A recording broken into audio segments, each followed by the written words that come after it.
out of the ground. The Lord God formed every beast of the field and every fowl of the air, and brought them unto Adam to see what he would call them. And whatever Adam called every living creature, that was the name thereof. The word of God says that, and God said, it is not good for man to live alone. I'll make him a helpmate, one who looks like him. And then the following text says, and then God brought all the animals that he had made and paraded them before Adam, and Adam gave them names. Many a times this text, when it is read, people think about family life. Family life. But I want to look at it with another glass, that this text of Genesis chapter 2, verse 18, it simply says that man is a social being, and man cannot live alone. A man needs someone. Your happiness cannot be complete if you are put on an island alone as you are. Man is a social being. That's how God created us. And we need to socialize. You know, you can misunderstand what I'm talking about and say, since this is a meeting of young people, young girls and young boys, then I'm saying that now you start socializing with the opposite sex one, so that you fulfill what the Word of God is saying. But that's not what I'm saying here. I'm saying that God created us as social beings. We need to socialize. We need to work together. We need to walk together. And this must start from just initial stages, that we understand what God means. And God gave man the power to name everything. It says all the fowl in the air and all these other animals, God gave man the power. In fact, in that same book, Genesis chapter 1, verses 28, God says that God to them, and those are the first families. I'm not interested in that. And God told them, you go and do whatever. That's not my interest. But my interest is the last sentence that says, and God gave them the power to have rulership, to have dominion over all other creatures. That's where my emphasis is. So God gave man the power to have dominion over other creatures and not over a fellow human being. That was not the intention of God. For a fellow human being, God made us to socialize, to work together, to walk together, so that our life is complete and our happiness can be attained when we are together. Young people, God has called us in His church. And it is now in this age that the Lord's expectation from us is very high. For simple reasons. Number one, because now we are strong. We are able to go places. And if you are not going places at this age, you will regret, because you would want to go and it will not be possible. It's also recorded in the book of Ecclesiastes. It says a time will reach when you will be taken to places where you never wanted to go. And it is at this stage that the Word of God says that because we have the power and we have overcome the evil one. That's what John records. That I'm writing to you, to young people, because you people, you are strong and you have overcome the evil one at this age. In fact, this is the age that the world needs you most, and the church needs you most, and the parents needs you most. This is the age when you have a lot of creative ideas that the Lord put in you, because you think like a computer. You know, mine is going down now. And now if you take me too fast, then you'll find we are not together. Because now I'm thinking so many things, and I digest them. You know, for you, you can grasp them very fast. Just some other day when I was doing some Gumbaru classes. Gumbaru is the education of the elderly people. So when I was there, and then we had a class general class where we had young people, and we were together in this class, and the lecturer was there telling us, this is what you need to do, this is what you need to do. We found young people like the lecturer is wasting time. Already we have understood, we know what is expected of us. And for us, we are still raising up our hands. What do you mean? How do you want us to do it? But for them, it is taken. Sometimes they can be too fast that they know what they don't know. That's also the danger at your age.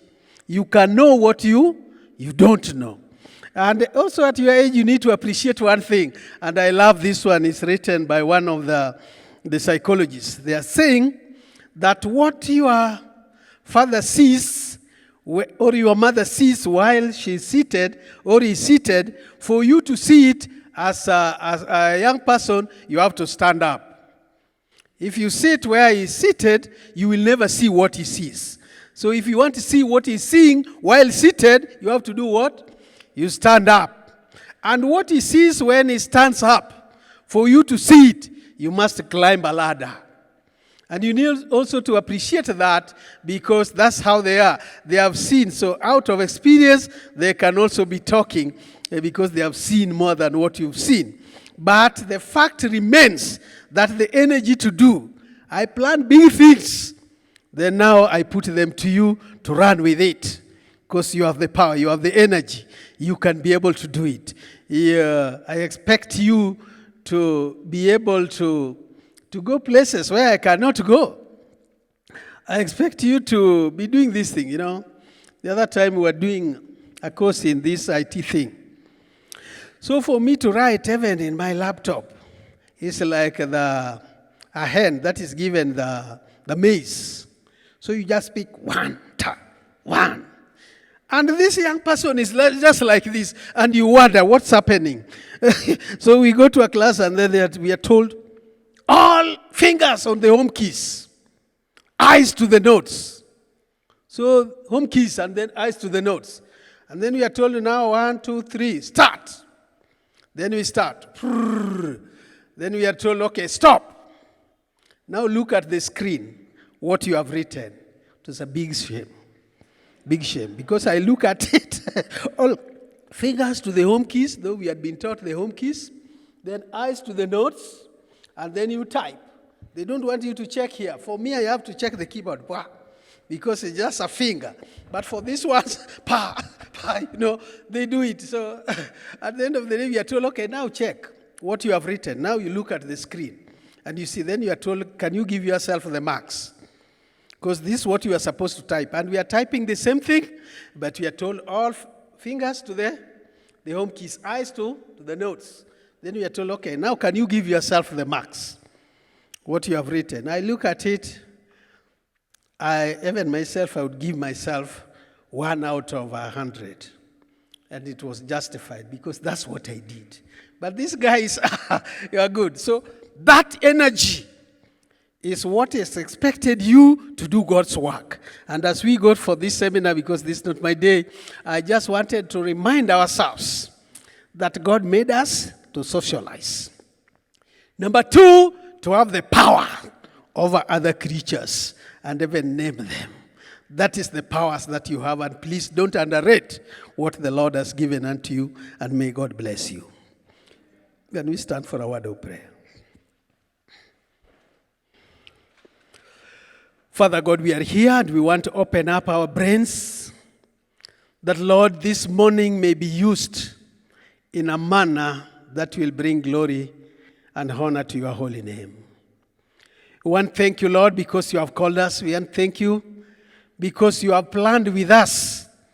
This thing has taken us long planning for this day. And Lord, we just want to thank you that you have made it possible and it has come now to pass. We want to thank you, Lord, for the facilitators, those who will be leading us and guiding us throughout this seminar. The Lord, you may use them as instruments. And also, Lord, give us the heart to absorb that which they are going to teach us. The Lord, it may change even our way of thinking, our direction in life. That, Lord, we move positively towards the direction you want us to be. Because we are still young and we have the energy, Lord, we pray that may we use our energy in the right way and not misuse it to glorify the devil. Give us the power, Lord, to be happy in this session, and also, Lord, to be able to understand what is expected of us. And at the end of it, Lord, may each of us walk out of this place saying, for sure I've grown for having attended this seminar. For in Jesus' name I pray. Amen. Pastor, thank you very much. But I hope your speed improved in the course of time.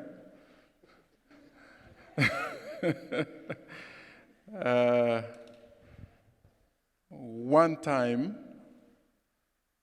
someone did so well in his work, and they got an opportunity to visit the US, and he was going to a hall where great performances are done, but the person came from Tanzania, actually, just the neighboring country here. And he met, these people that you can meet along the streets. He was playing a music instrument, but at the same time begging, for help.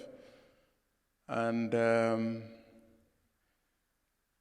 person asked, can you give me your direction to Carnegie Hall? How do I get there? So he was going to this hall where performances are done. And the person who was begging asked, excuse me, what did you say? Can you show me or give me the direction to Carnegie Hall? Then the person who was begging asked, you want to go to Carnegie Hall? Yes.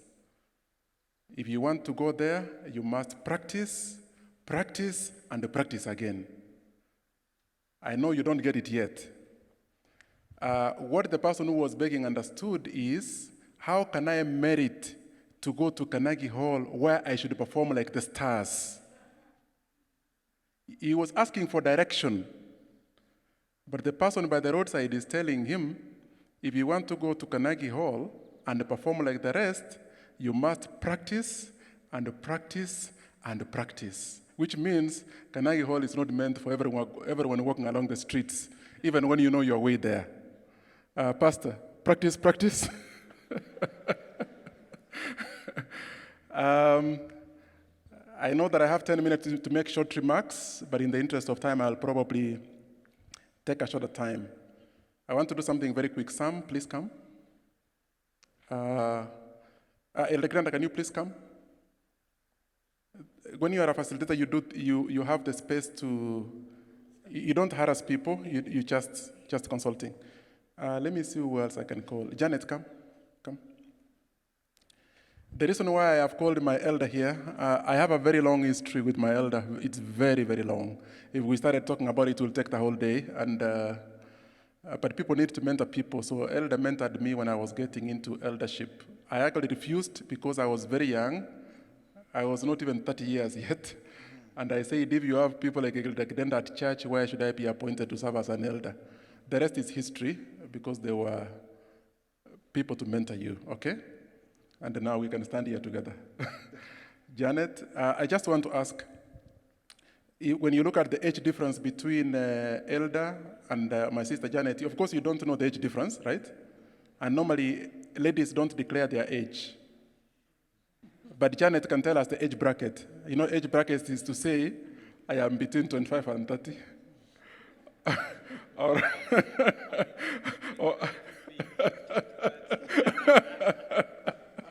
So my elder good in mind, men don't mind, talking about their ages. So I want to ask a question. This was not planned for, okay? Because it's good to be spontaneous as well. Janet, your age bracket, and where are you here this morning?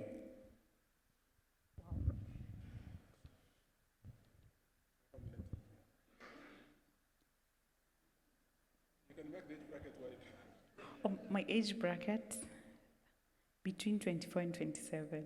I'm not making it wide. The reason as to why I am here is because I want to learn. Yes. from those who've gone ahead of me. Those who, when they are seated, they see far. For you to sit there, you have to stand. That's what Pastor said. Okay? My elder, why are you here this morning? Your age, then people can get the difference. The range is between 60 and 70. And of course, I've come here to learn because I want to know what's taking place, what the young people are doing, what we ought to do also as elder people. And I hope that I'll leave here thoroughly educated. Thank you, elders. Can we clap for them?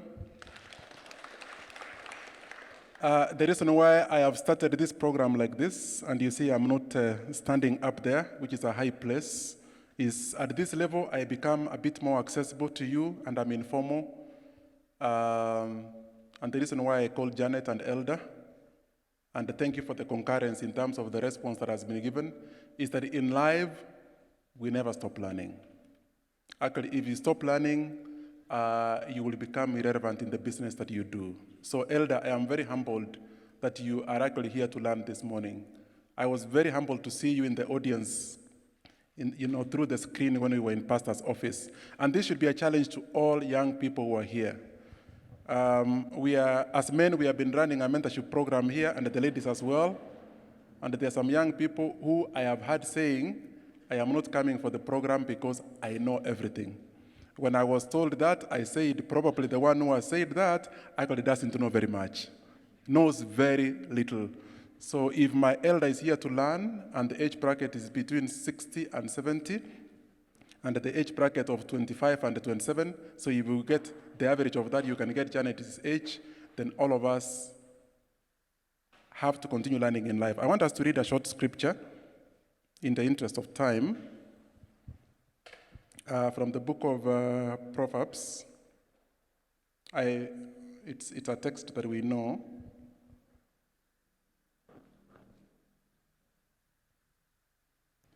Okay, from the book of Proverbs 22, verse 29. The book of Proverbs 22, 29. And then I will make a short remarks based on this reading. And if there's anyone here who doesn't know me in the audience, my name is Jared Posire. I sponsor our youth here at church and an elder of this church as well. 22, verse 29 of Proverbs. It starts with a question. Do you see someone skilled in their work? I will repeat. Do you see someone skilled in their work? They will serve before kings. They will not serve before officials of low rank. This is a very loaded scripture, and it fits this morning in terms of the career event that we have.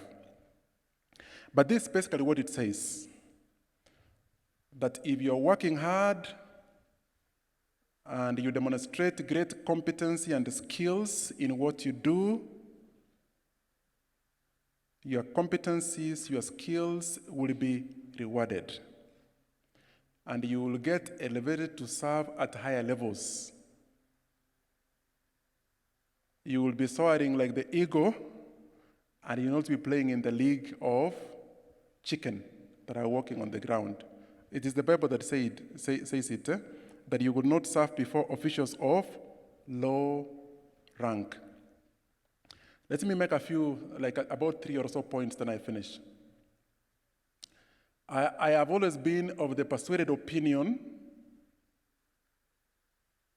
that when you profess a faith, and you even say you are a child of God, at the workplace, we must demonstrate excellence in what we do, because God wants us to serve with excellence, for when we do that, His name is glorified.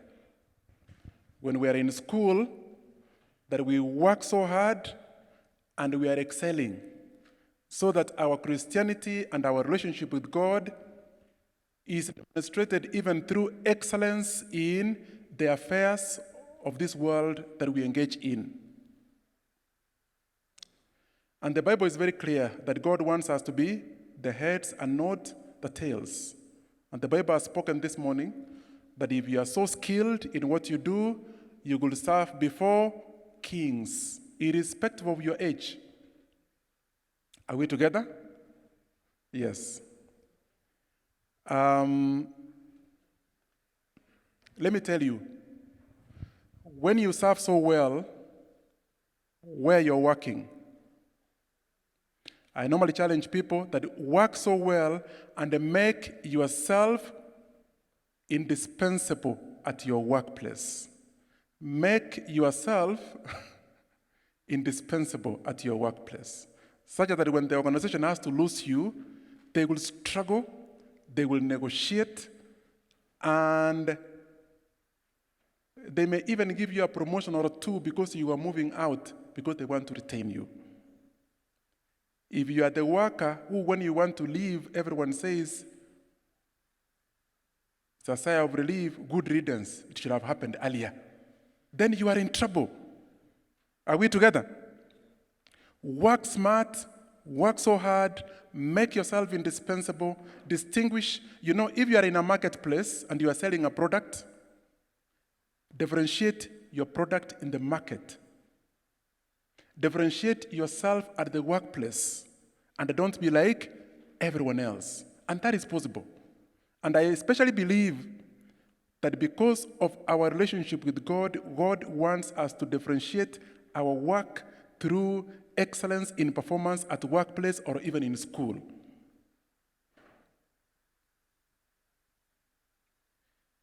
Because of time, I want to use a practical experience, then I finish. So I have changed jobs only 3 times in my life. So when I tell a youth that I worked in one place for 15 years, they tell me, of course that can't be. I agree with you. But the warning is, I have also sat in interviews where I see CVs of people who have worked in one institution for 1 year, another one 1 year, another one 1 year. It doesn't matter how good your CV is. You are high risk, and I will drop you before the interview. Because interviewing is expensive. You don't want to bring someone on board who will stay in for 1 year. Then you start going through another recruitment experience. So I'm warning you, move, but stay long enough. Are we together? You will be told more of this. I wish I had more time, but so if you're moving 1 year, by what time do you become good at what you do at that workplace? Stay long enough to get refined, to get competent at your work, and as you move with skills. That's when you become a good person. So I worked in one place for 15 years. When I was leaving, the board asked me, what do you want? I told them, I don't want anything. I have had such a wonderful experience. They asked me, do you want a promotion? I said, no, I only want to move. Okay? When I moved, I was told, your job is kept. You go, when you want to come back, you come back. It is 5 years since I moved, but if I want to go back to that institution tomorrow, they will gladly accept me. Are we together? You work yourself, differentiate your product in the market. My second point. I moved from my second job beginning of last year, and it was a difficult experience to move, very, very emotional. Just before I moved, this is practical for you. When I was about to move, I was given, I say this with a lot of humility. I actually don't like talking about this in public, but we must take this experience practical. It must mean something to someone. When I was about to move, I was working in an international organization. I was given 5 positions, and I was told, now can you choose? So let me tell you what the positions were. This organization works in 100 countries. I was told one position I was supposed to be in charge of strategy and innovation, the whole network, 100 countries. So I turned it down. Another one, I think I was supposed to be a deputy global program leader, globally. I turned it down. So to cut the long story short, I felt it was God's will that I move. And I moved. Towards the end of last year, they called me and said, we have created a more senior position, can you come back? I told them, when I go to institutions, I don't stay for 1 year, I stay for a little longer, so I'm not coming back. So what I'm trying to say with a lot of humility is work and make yourself a great asset in the institution. And the name of God will be glorified even as you move on. Amen? So I want to stop here, and I need Keldin to tell me how we are proceeding, because now I don't know what I'm supposed to do. But this is to challenge us that we need to work hard, excel, make yourself an asset difficult to replace. And there's this statement that I normally say, work and leave a mark on the sands of time, so that their footprints, when people come from behind, they will be told there was someone who once walked and worked here, and people will be remembering you for days to come, okay?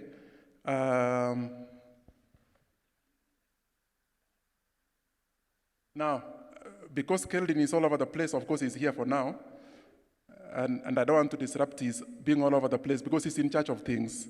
I want to welcome the next facilitator, Daniel Mainyi, who will take us through the next session to facilitate the oncoming sessions. Thank you very much. Welcome, Daniel. Thank you, Elder. A round of applause.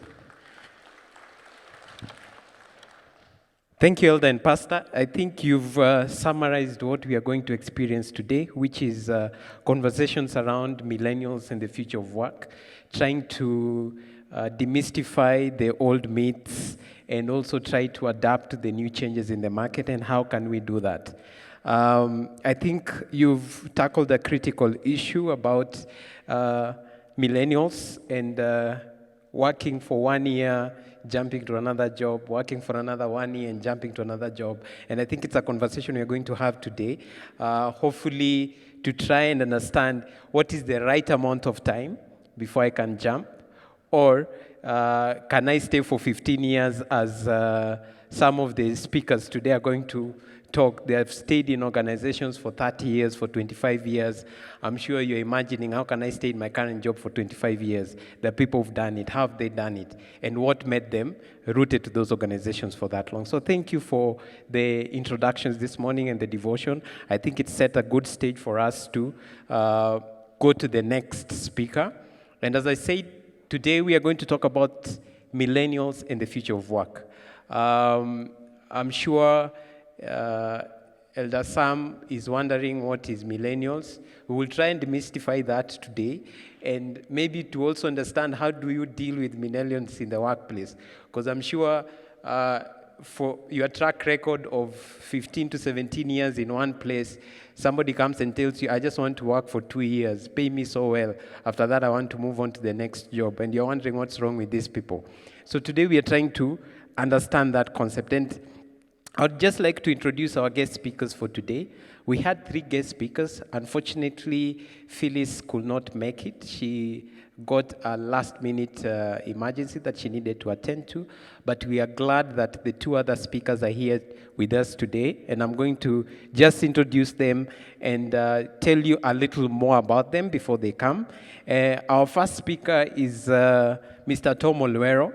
It's interesting that today, I come to know that I report to his nephew. The place where I work, it was interesting when I saw Olwero, I tried to, I have a boss who is called Olwero. So is there any relationship? He tells me that is his nephew. So I'm humbled to be sharing this flow with you this morning. Mr. Olwero comes from the Communications Authority of Kenya. He's the director in charge of frequency, spectrum, and management department at the authority. He will tell us more about what these frequencies, spectrums, and everything are all about, because I'm sure you're wondering, for those guys who are not in technology. He holds a bachelor's of science in electrical engineering, light current option. Again, he'll tell us more about that. And he's currently just finalized his master's in business administration. He has 31 years experience in the ICT sector, both in ICT regulation, planning, engineering, licensing, and a last one called homologation, which he will tell us more about again. It seems like his CV has a bit of tech terms. He has attended several specialized professional courses, amongst them leadership, change management, strategy. These are typical things we hear in organizations every day, and will help us try to understand that. He has previously worked for 14 years in the Kenya Post and Telecommunication Corporation, where he was involved in the planning, installation, and commissioning of our beloved telecommunication systems. He's currently the chair of the Staff Matters Committee and the Procurement Committee, also a member of several boards, including the Institute of Engineers, Institute of Electrical and Electronic Engineers, and the Institution of Engineering and Technology. That's a very long CV. 14 years, now 31 years in Communications Authority of Kenya. You'll tell us what's the secret. What's the secret of staying there for 31 years? What is different at Communications Authority? And some of them are looking and saying, maybe after this, he will help us get some jobs in Communications Authority. So be ready. I will share your number. But today, Tom is here to try and talk to us more about the future of work. And the future of work in the context that the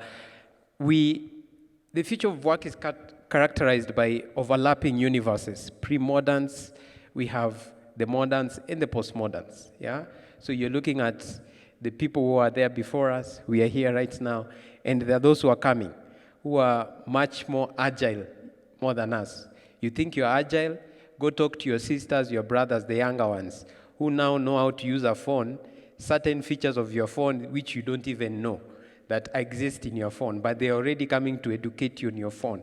So we are looking at a universe where we have the pre-moderns, moderns, and postmoderns, all sharing the same space, but with severally limited resources. So this will, of course, necessitate automation and what we call artificial intelligence. I'm sure you've heard that name everywhere, artificial intelligence and automation, the kicking out people from jobs, that tomorrow you're worried if my company buys computers or digitizes their systems, I will not have a job because I was the guy doing records somewhere. So tomorrow, if they automate this process, I'm out of a job. So we are in that world where automation and artificial intelligence is taking center stage, and client service to a great extent. So Tom, as you come to stage, I think I've set everything for you to try and come and demystify this future of work, and how do we, in these three stages, pre-modern, modern, and postmodern, how are we able to coexist? And with automation and artificial intelligence coming in on board, how do we get ready for that change so that we don't expire before our 15th or 20th year in a particular organization? So a round of applause as Tom comes to take us through this.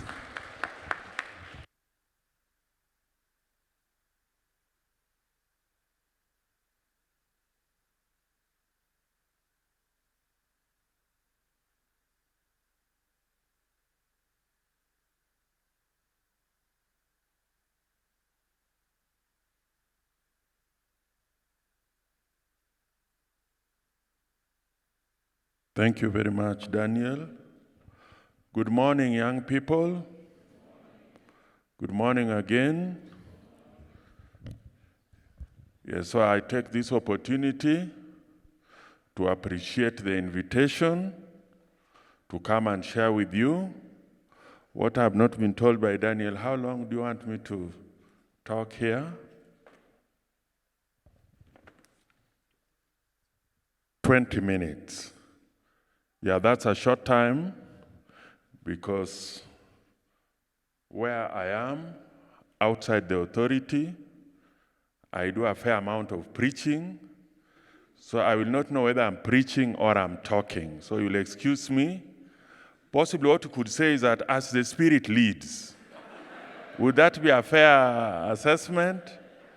Yes, but I will try. I will try so that I can give the other speaker time, because I had prepared quite a fair amount of stuff to talk about. In fact, I have two presentations to go through, but I will try and give each of them like 15 minutes, and I think that will be good enough. So,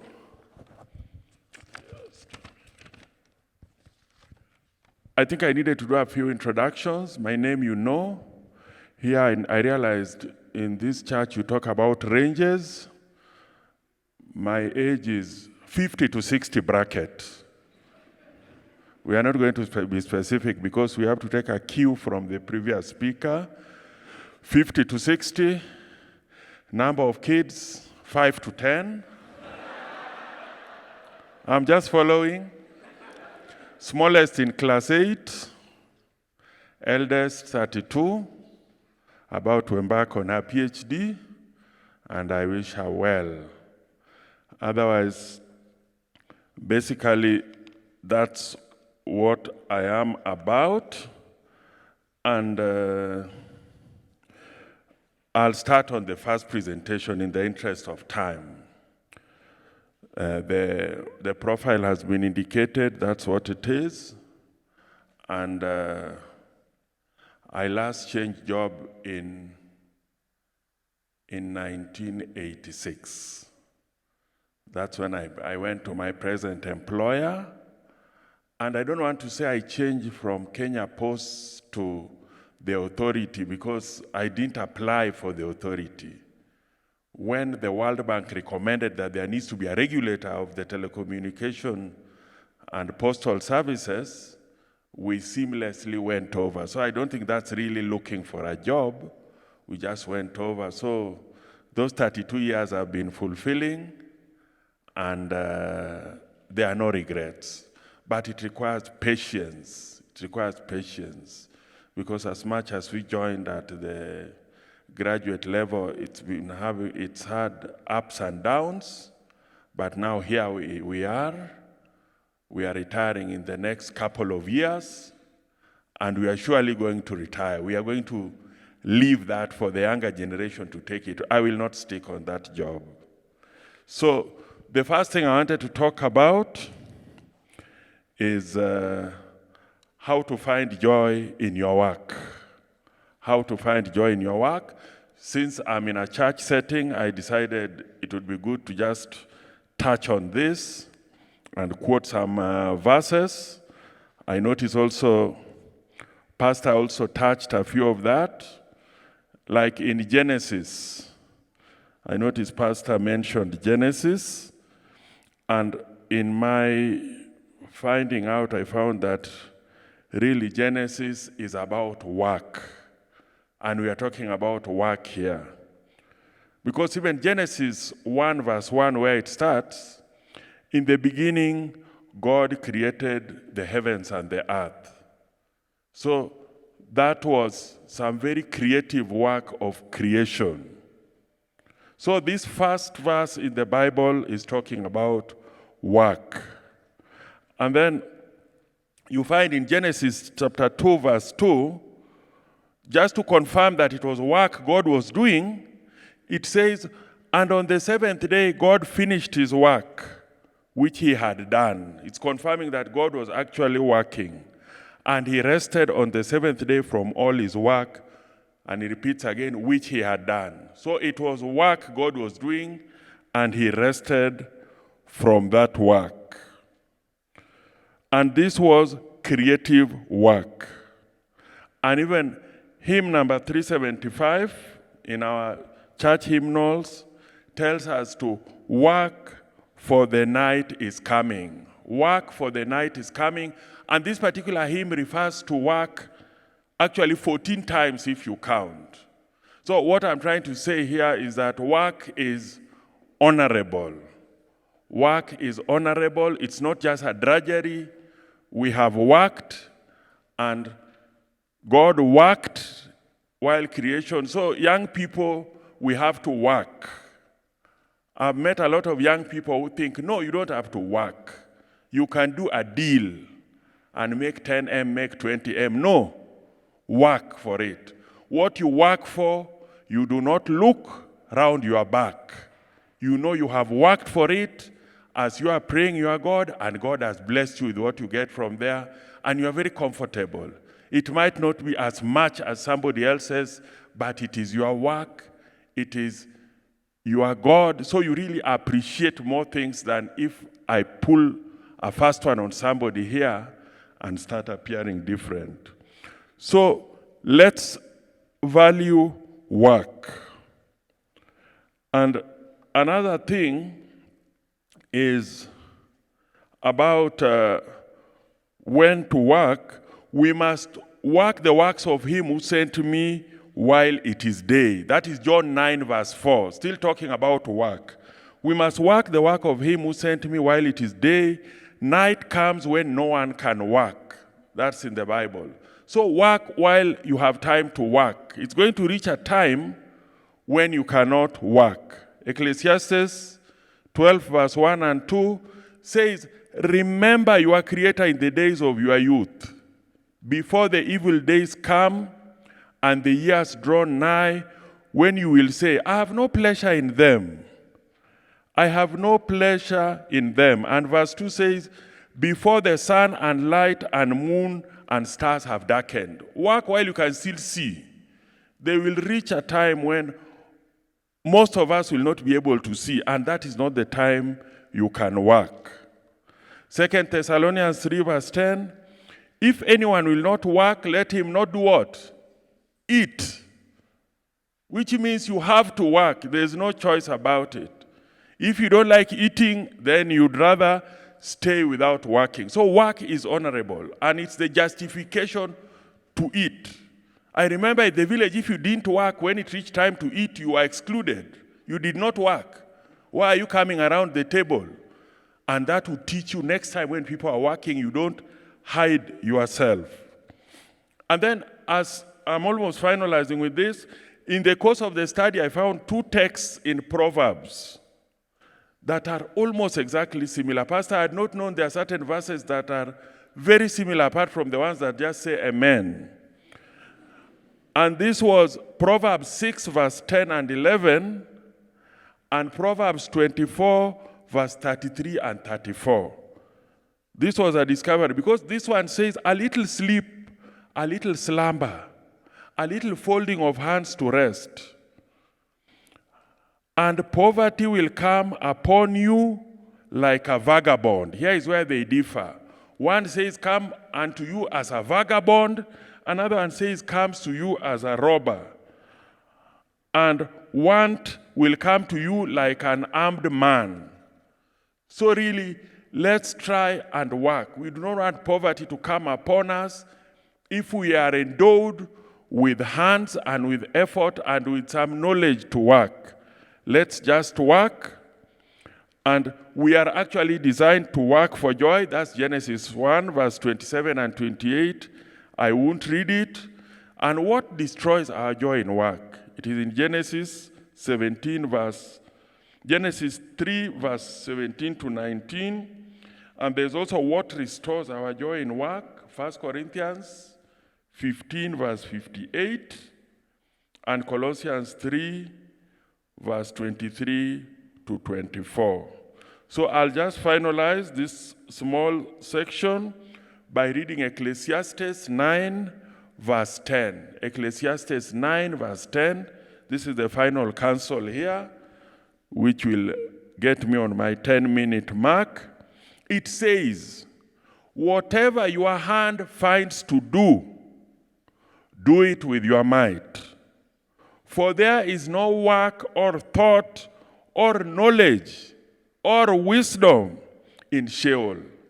Sheol, I suppose, is the grave to which you are going. We are all headed there. Let us do what our hand finds to do. Because in the grave there is no working. You just sit there, or you are just there. So let us work while we are still here, so that in the end, we shall not be like who? Methuselah. All we will say was that Engineer Meshach lived for so many years. Of course, that is just living. What did you do during those years? That is what is key. So that I wouldn't just be mentioned by the years I lived, which means I was just there. I was just getting along. So may God bless you with those few words. So now I'll go briefly for the remaining 20 minutes about the future of, 10 minutes. Thank you. I noticed Daniel laughing and I realized, no, we will try and assist each other with the Spirit. So we're talking about the future of work and how you can prepare for it. And the counsel here is that you can prepare yourself for the future of work by investing in yourself. By investing in yourself and what matters to you. Building a reputation as an expert in your field is the ultimate form of career insurance. I think Elder here mentioned it. You must build yourself as an expert. You must know your staff. You must know your staff. And knowing your staff, as he rightly said, you don't know your staff within a year. It takes time. It takes hours of doing something and finding out something so that you become the go-to person. You can be referred to, both locally and internationally. So that's an important thing. And then we look at work. We find that work, as we know it, has changed. There's been a change in work. And there is further change going on. And this is because human progress is inevitable. Human progress is inevitable, and that progress cannot take place without change. The Industrial Revolution required routine skills. Most of them are no longer sufficient to thrive and do better in the current evolution of work. We have gone through many revolutions, and it continues. And I want to quote here William Gibson, who said, "The future is already here. It's just not very evenly distributed, but the future is here." And we find that today, any field including legal, finance, biotechnology, ICT, nanotech, energy, healthcare, all these fields are open to revolutionary, transformational developments. There are always changes in the way things are done, how things are done, how manufacturing takes place. Change is always there. And it's up to us to be able to find out how to cater for these changes. And there is a scaring fact here that automation, which is going on, even right now in our organization, we have a BPR in place. Automation may put a third of 1 million retail employees out of work in the next 8 years. This is as per British forecast. So once you see automation going on, you must position yourself knowing that routine things are going to now change the way they are being done. And there's a major shift happening in the skill sets people need to remain relevant. You must always evaluate your skill sets because you want to remain relevant. You don't want to be overtaken so that you become a baggage and yet you are expecting a salary. Highly skilled expertise are becoming mundane thanks to automation. And so far, humans are vastly superior at any work that relies on creativity, because creativity is not easy to automate. Entrepreneurship, also that cannot be easily automated, and interpersonal skills, and EI, that is emotional intelligence. Those are human attributes which are not easy to automate. So we must really try and cultivate those skills that have been mentioned. And the future is uncertain. It's even a lot more frightening when you think about everything machines can take away from you. And one of the most important ingredients to success in life and business is ability to adapt. We must be able to adapt as technology changes. and new trends emerge in a fast-paced digital world. Because as Pastor was telling us, you have to be able to use some of these things, even in institutions of learning. When we were in college, there was nothing that you go into the net and get your assignment. You would be given hard copy assignments. And even there were no laptops really, that you had to have a laptop to go to college. We would just go to class, get what we are getting. In fact, to get reference, we would have to go to the library, Jomo Kenyatta Memorial Library. And there you would find books, and then you would look at the catalog to try and know what you are getting. You see, things have changed. So really, if I was taken from that era and dropped here, I would be like, now where's the latest book? So times have really, really changed. And we have to adapt to these changes. Even when, as I said, the ERP was brought into our workplace, we now have to, we don't apply for leave manually. We don't apply for subsistence manually. All that has changed. And you have to change with it, otherwise you will be irrelevant. Global connectivity, intelligent machines, and new media. These are some of the most important drivers that are reshaping how we think about work and what constitutes work and the skills we need to be productive contributors to work. Without continual growth and progress, such words as improvement, achievement, and success have no meaning. That's a quote from Benjamin Franklin. So you can start preparing yourself for the future work by investing in yourself and what matters to you, as I had said earlier.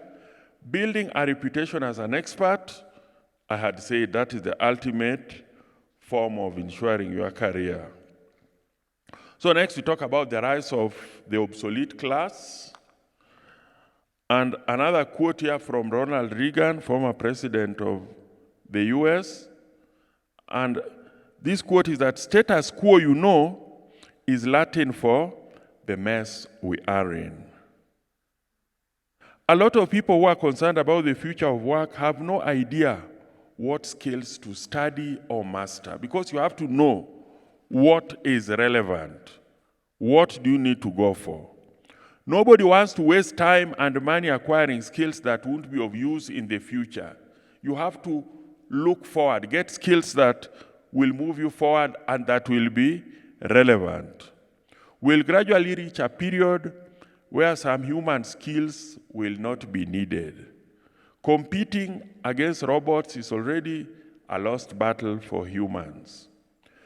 Because what's happening is that robots are getting better and they are getting cheaper and they're able to do most of the routine tasks. So certain sectors will be affected more than others. And we're almost reaching a point in history where artificial intelligence, which was mentioned, is suitable for doing almost all administrative tasks. We are just repeating what the previous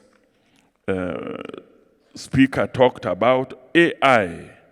If the key requirements of your job are repetition and repeatability, you need to examine yourself. You may not be safe because they could easily get something else to do that repetitive job that you are doing, and that would put you at a disadvantage. And then there are also driverless cars. You've read about them, and the forecast is that by 2040, there will be 75% of the vehicles in the road. Normally, people assume, oh, if I can't get a job, I'll do Uber, I'll do a cab. But you can see that that will only constitute 75% of the vehicles on the road. So that area, if that's your target area, is also risking being obsolete. So that's the sort of thing we need to think about as we are going on. And you can't fight innovation or disruption. You cannot fight innovation or disruption. It just creeps in slowly, and there you have it, it's there. But you can change with time to be relevant when the future is here. You can be superior at what you do. So another point is that a certificate is no longer sufficient to be indispensable at work. These people who sometimes move a year after another, they have the documents, but those are papers. It's what you deliver that at the end of the day count. Why are people easily outsourced, downsized, or freelanced into obscurity, while others have their peak of opportunities? So there are some people who can easily be replaced, but some others. I heard from Elder, it was a very eye-opening thing, that he's being offered opportunities. He's being offered opportunities when he's leaving. They are not quick to advertise because they know even by advertising, they may not get the sort of person they want. So that's the question. So being indispensable, that is the key. Being the go-to person. And this is about work attitude, your attitude towards work. How is your attitude towards work? Is it positive? Are you somebody who walks in and then you are busy streaming and watching other things while your work suffers? Most people are replaceable at their job, but they can do something about it. Do something about it so that before you are replaced, somebody thinks about it. And there's also a quote from Amy Hoover, president of Talent Zoo, who says, as they say, everyone can be replaced, but to be indispensable means that you are so good and efficient at your job that your boss and co-workers don't want to imagine replacing you. They don't even want to imagine it. She says, you are the go-to person they count on, the one who simply gets things done. What you know now may not be the only skills required to occupy your current position, which means you have to have a wide skill set. So that's the thing about skills. And then machines have no empathy.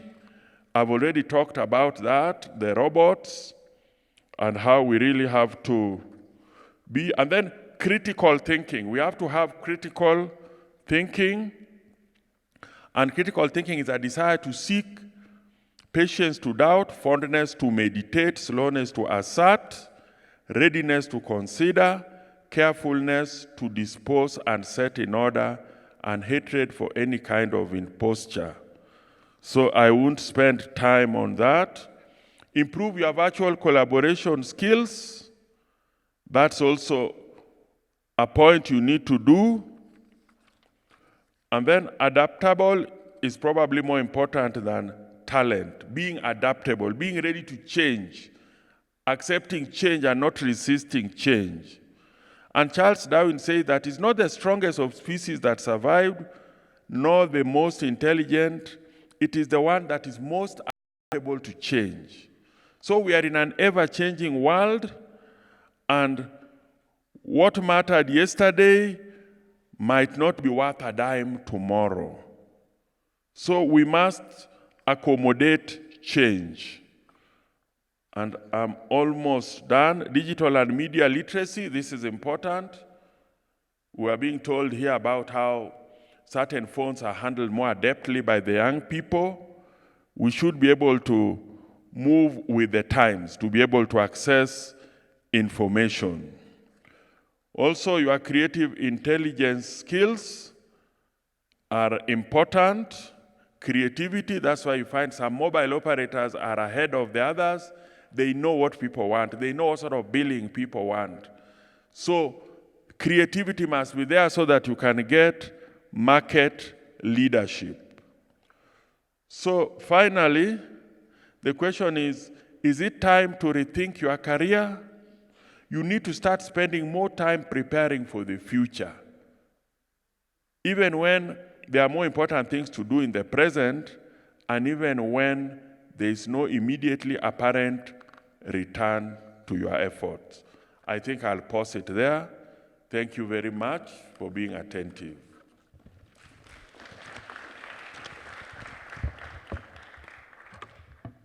Thank you, Tom. I think one of the greatest things that I've picked from your conversation is we need to work.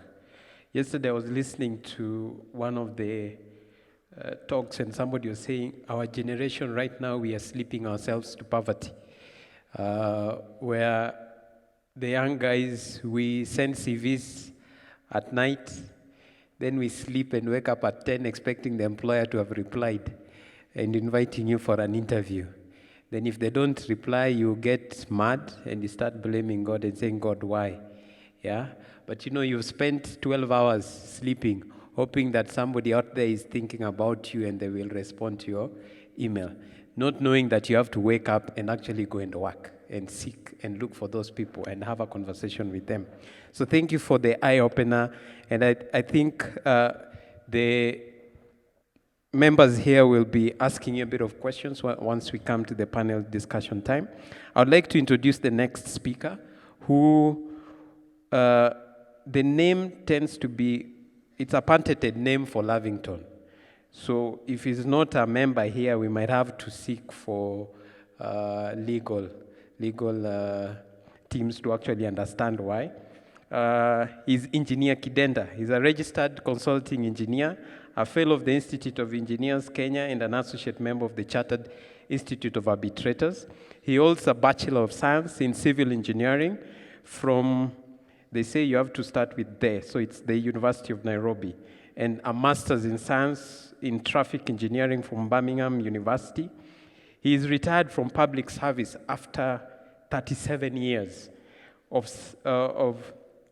service in various stations and capacities, including senior management as the Chief Engineer of Roads, Director of Industrial Training, and as the first Director General of the Kenyan National Highways Authority. Engineer Kidenda was appointed to the board of National Transport and Safety Authority, NTSA, on February 4th, 2019. So if you can forget everything about his title, just pick that one. He is appointed to the board of NTSA. Okay? So just stick on that. So in case you forget everything, it's just NTSA is the board member. So I will be sharing again his number. Only he accepts calls during the day, just between 8 and 10. So if you're caught up any other time, please, you have to seek different negotiation skills. He also serves as on the board for the Institute of Transportation and Development Policy, and he chairs the management board of Wigot Gardens Hotel. He's married with 2 to 5 grown-up children, keeping up with the conversation this morning. So he will tell us more about that. And just to introduce his theme, as we said, the theme today is Millennials and the Future of Work. Engineer is coming to demystify something that we've talked about enough times, and we still are talking about it, and that is mobility, supercomputing, intelligent robots, self-driving, and Tom has sort of broken down a bit of it, which is what is this fourth industrial revolution, and it's characterized by a lot of things, technology coming into space that are fusing the physical, digital, and biological worlds, and even challenging the ideas about what it means to be human. So he's here to try and demystify this and also talk about how we, the modern day student, can, tap into this opportunity. When we say we don't have jobs, how can we tap into this future that is coming ahead? And how can we prepare for it? So a round of applause as Engineer Kidenda comes to give us his thoughts about computing and intelligence.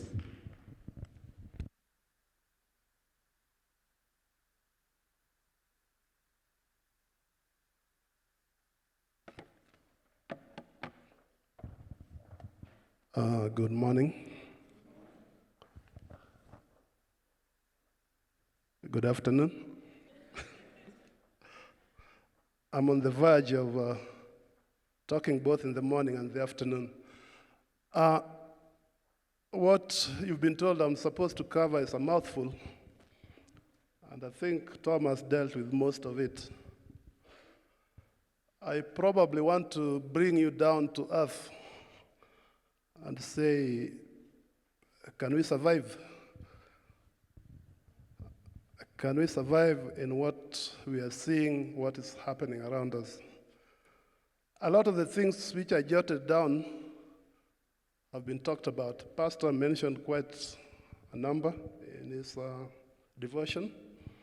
Elder Bosire talked about them, and Thomas covered in general what we go through.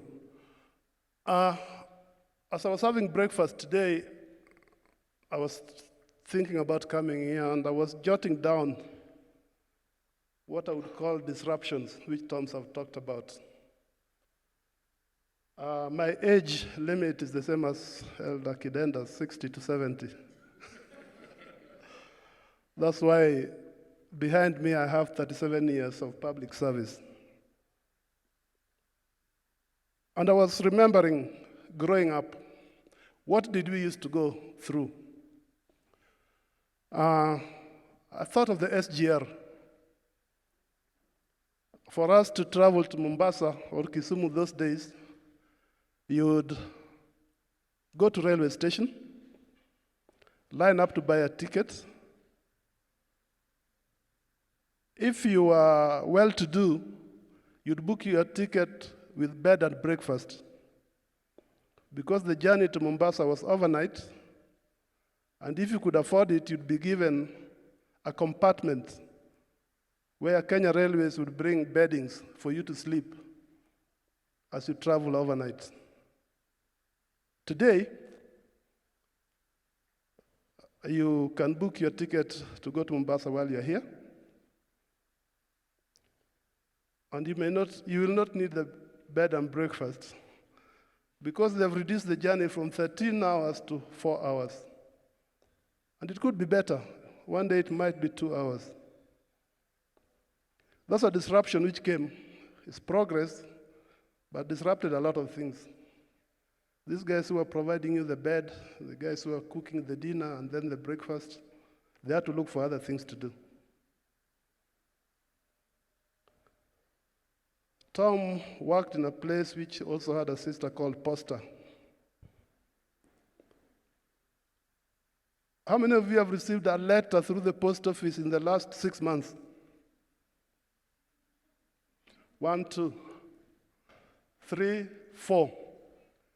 How many of you, okay, when we were in school, if you didn't receive a letter on the lunch table when the letters were being distributed, you'd feel sick. Sometimes we would even write to ourselves so that a letter can be delivered. So that we are with it. So posters, nowadays, maybe you people think there have always been Huduma centers. But Huduma center is a very recent thing. That was a thriving business where letters, do you people know what a stamp is?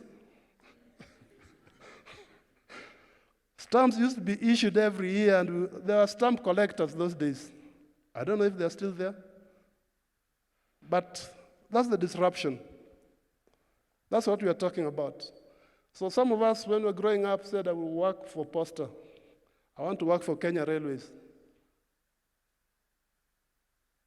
Kenya Railways, which I talked about first, used to have a line going to Kisumu, Eldoret, Taveta. If you drive along those lines today, you find some people planted maize on the line. Some 4 years ago, I was doing a road between Voi and Mwatate. And for a stretch of about a kilometer, I put a diversion on top of the railway so that vehicles could pass on what used to be the railway as we constructed the road. So it became a museum piece. But some of us went to high school saying, when I grow up, I want to work with the railways. So, even today, the things we are dreaming about, as Tom says, In a few years' time, there may be what we'd call a no-go area because they'll have been overtaken by events.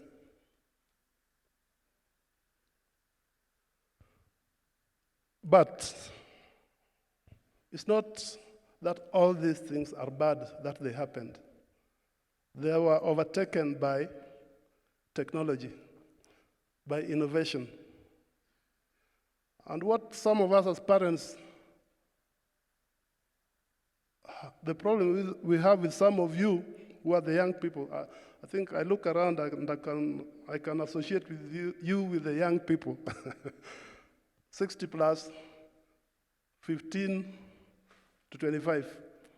Sometimes we think from our age time. We say, I want you to go to school so that you can be this and that. But like Elder Busira was saying, some of you, your thinking is, why do I want to be employed for 2 years? I've just said I'm a chairman of a hotel in Kisumu. Last week we were interviewing somebody, and he was telling me he was being paid very well where he has been. And I asked him, why did you leave? He says, I talked to my employer. Somebody offered me a 2-month contract to go and do something for him. And my employer could not understand to release me to go for 2 months. And I promised to come back. So I asked him now, okay, you've come for an interview. 3 months down the line or 1 year down the line, somebody will offer you a 3-month contract. What will you do? He didn't say he would not ask for the same, but he didn't answer me.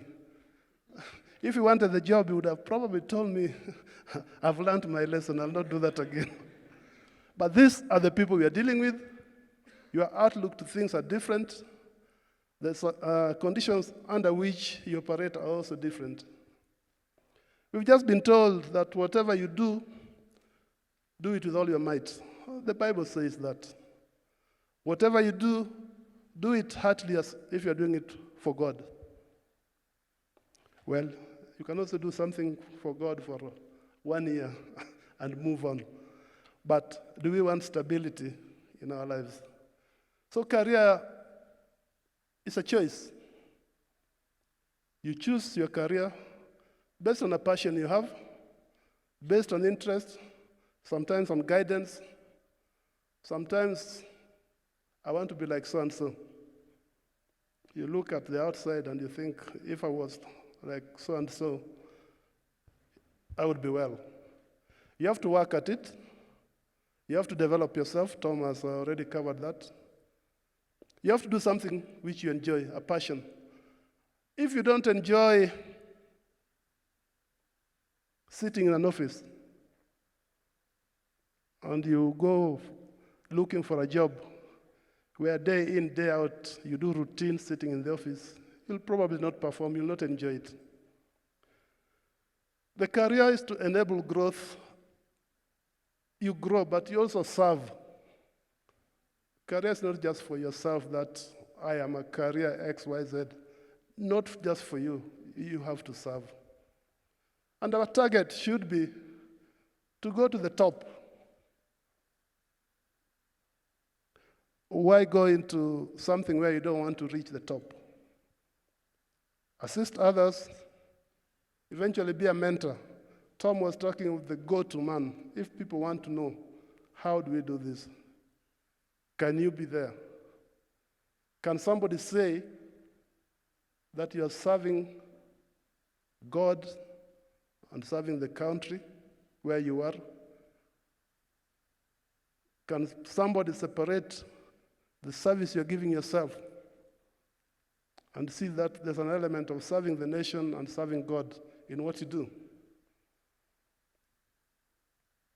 I think Tom has covered that if you want to succeed, you need to prepare. And the preparation starts in school. You have to work. And Tom said work is noble. God is a worker. In fact, if we go to, is it Exodus 31? Exodus 31.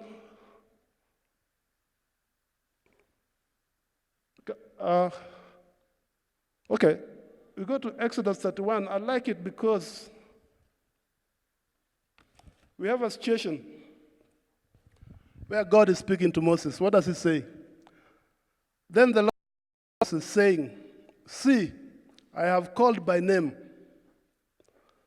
Bezalel, the son of Uri, of the tribe of Judah. Number 2, and I have filled him with Spirit of God in wisdom and understanding and in the knowledge and in all manner of workmanship. We're talking about skills. Are you skilled to the extent that you can stand before the Lord and the Lord can say that I have Tom and I've filled him with all the knowledge of ICT so that when you're building your church, call him.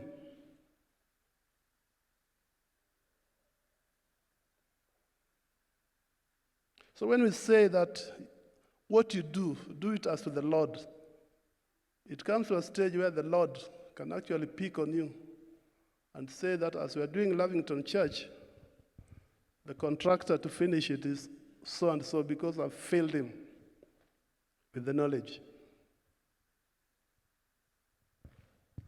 As we prepare, not all of us can be academic.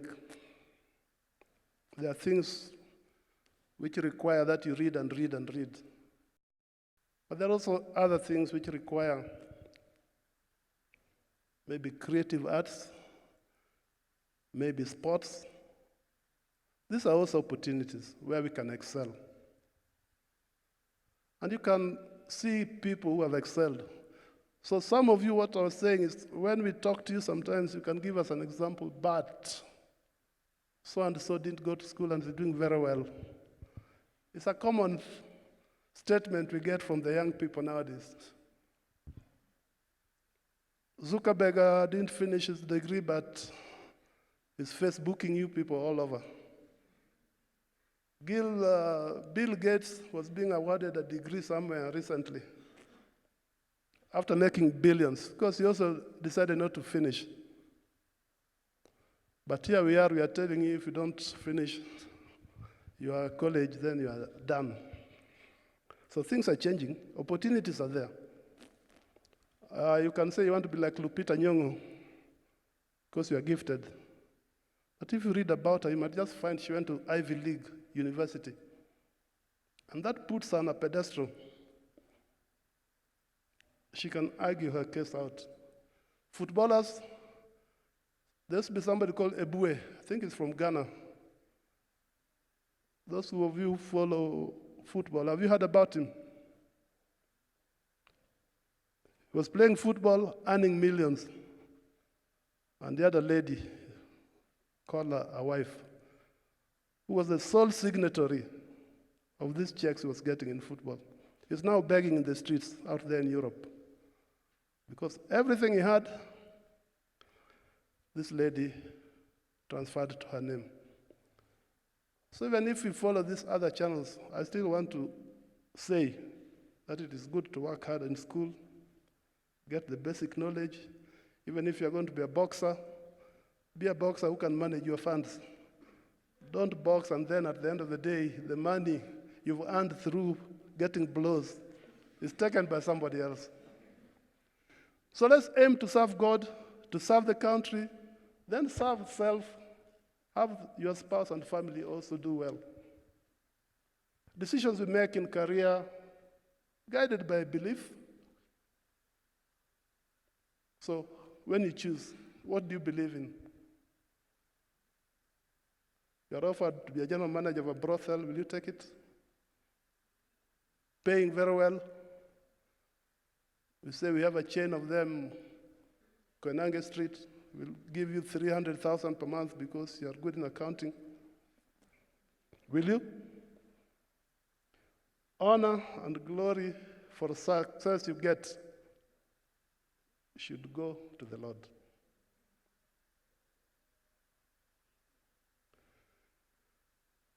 Where you serve, where you work, where you want to develop your career, you will have choices to make. One of the choices which members of this church have to make, and which is a problem, and if you don't state it early in your interview days, you have issues with your Sabbath keeping. So you must be very clear. And the employers understand. And they also test you. They'll tell you, but you're a good person, we need you. You can work until 11, and then we release you to go to church. So you bite, then they'll tell you if you can work until 11, you can do the whole day. So you have to think ahead as you plan your career. What is God's is God's. Tithes and Sabbath, I'm sure you've heard enough about those. So choose a career path which does not lead you to compromise on your faith. In the book of Daniel, the people who refused to eat the best food were found to be the best at the end of the exams when they were done. They were the best in terms of performance.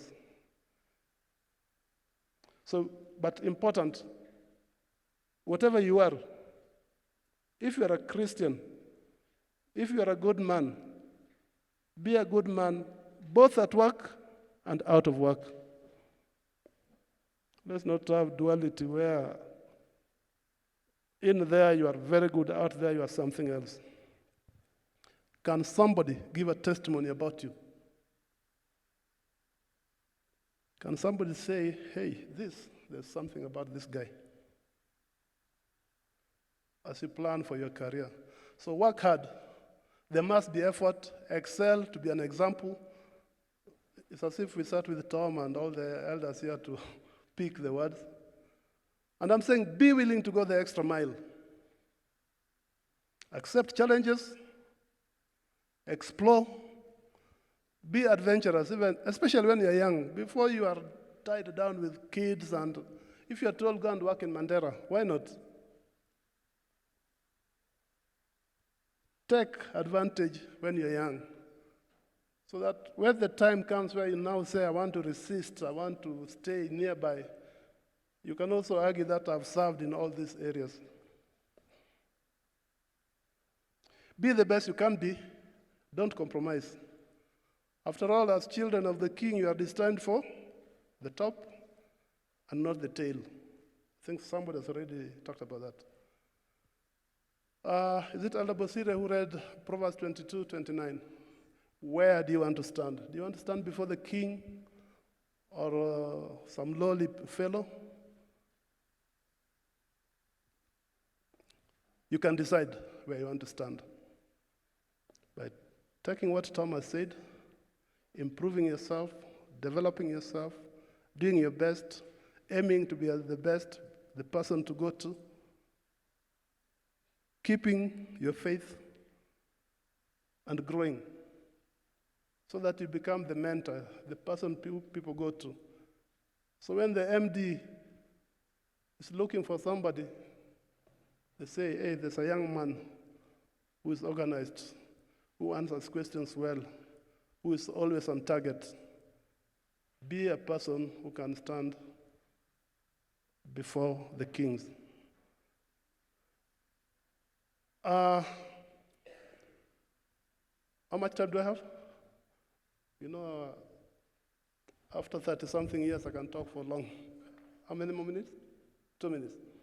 I just wanted to say that it's possible that a time is coming when we will be able to say, I'll go to school for 2 terms, pick a competency, and it is good enough for me to come and do what I want to do.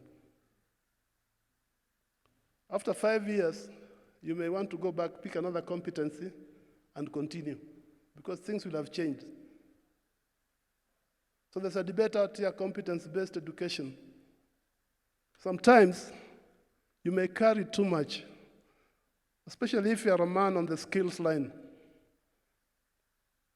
So I want us to be alive to that it may not be the norm of what we know today, but it might just be a good idea in future to consider, especially if you're sponsoring yourself. Why would you want to sponsor yourself to do everything which you need only a bit of it? So time is coming. As we look ahead, these debates around us, competency-based, the Huduma numbers and whatever, these things, all of them have a bearing on the future. And let's be alert. Let's be prepared that as we develop ourselves, we know what is possible. The last thing I want to say as a country, young people looking for the future. What is it? Where are we going? What documents has government put out there to guide us? You've heard of Vision 2030. You've heard of the Big Four agenda. So if you are planning your career, what is the government talking about? Are we talking about petroleum and oil? Can we guide ourselves to say that people will be required in that sector? Do we read and find out what are these skills which will be required there? If you're going to have food security, who are the people required? Last week, was it the Standard? What shall we eat? Students are not going for agriculture and science courses. That was a headline. Does that ring a bell in you? Does it prep you for possible career choices? Thomas talked of these disruptors, the technology area. Expansion of manufacturing sector. Is there room for human beings or is it only robots? So as you plan and think about your future, you need to be broad, understand what the government is doing, where the country is going, and choose those areas which are bound to grow. Not those areas where you go for 2 years, and then you're told now we are closing down because it's not the government's priority area. Universal health care, what does that mean in terms of careers? Those are areas which you can consider. So I will leave it there. If there's anybody who wants to raise questions later, we can talk. I met somebody who says the impossible can become possible if we persevere. The impossible can become possible if we persevere. Go against the current and do what is correct, not what is popular. This is the president of one of the countries in South America, Colombia, a country which has been fighting for 30, 40 years. He decided to say it is possible to have peace. And he built bridges. We are also talking of building bridges in Kenya. So the impossible can be possible if you persevere, go against the current, do what is correct, not what is popular. May God bless you.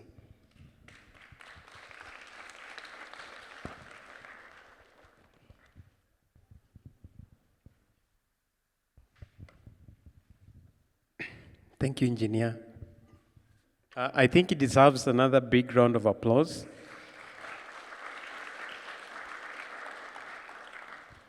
I think the key message coming out is that we are experiencing a disruption.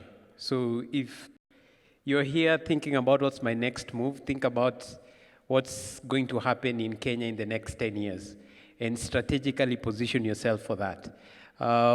Yesterday I was listening about the story of Uber and how they disrupted the transport system.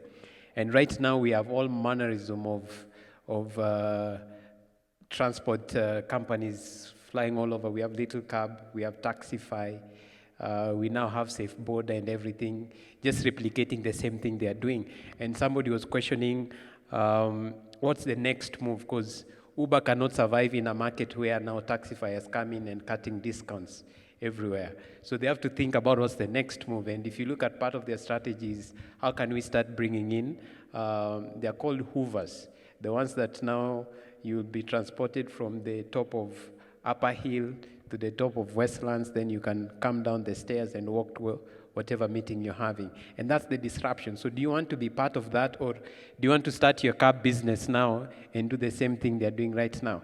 And that's the disruption we're talking about. And one of the interesting things that engineer also mentioned is a theme that even Tom talked about is work. And we are here as Christians. So the first thing is that we are Christians, so we pray. But at the end of the day, do you wake up and actually do what you pray? And somebody was saying there's a difference between the prayer of a successful person and the prayer of somebody who is just praying himself to poverty as well. And the difference is that the person who prays towards poverty is you wake up and say, God, please help me with that job that will pay me so well so that I can take care of my family, I can take care of my children. That's the prayer of poverty. And the prayer of success, this guy tries to connect it to the most successful people in the world. Their prayer was about, God, we have a big problem in Kenya, problem of healthcare, problem of water, a problem of access to typical things like transport and whatever.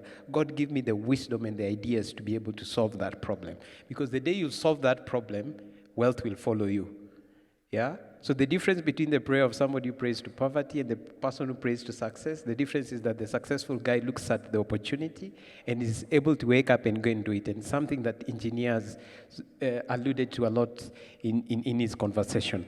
So as we continue, we will have them come back to have a short panel discussion where we will do a lot of question and answer. I'm sure you're burning with questions, so please keep writing them. We've slightly modified the program, so we will have the team led by Nelly from Deloitte to come up and talk to us about CV writing. Nelly is a manager in the Human Capital Department of Deloitte and Touch. I last left it as Deloitte Touche. You added Touche. So it's now Deloitte and Touche. So if you are looking for a job, don't go there and just say Deloitte, say Deloitte and Touche. Nelly has experience in talent management, executive search and selection, leadership development, executive coaching, training, organizational design. So if you look, she can give you a quote on coaching. If you require coaching, you can talk to her more. She holds a Bachelor of Arts degree in International Relations from the United States International University.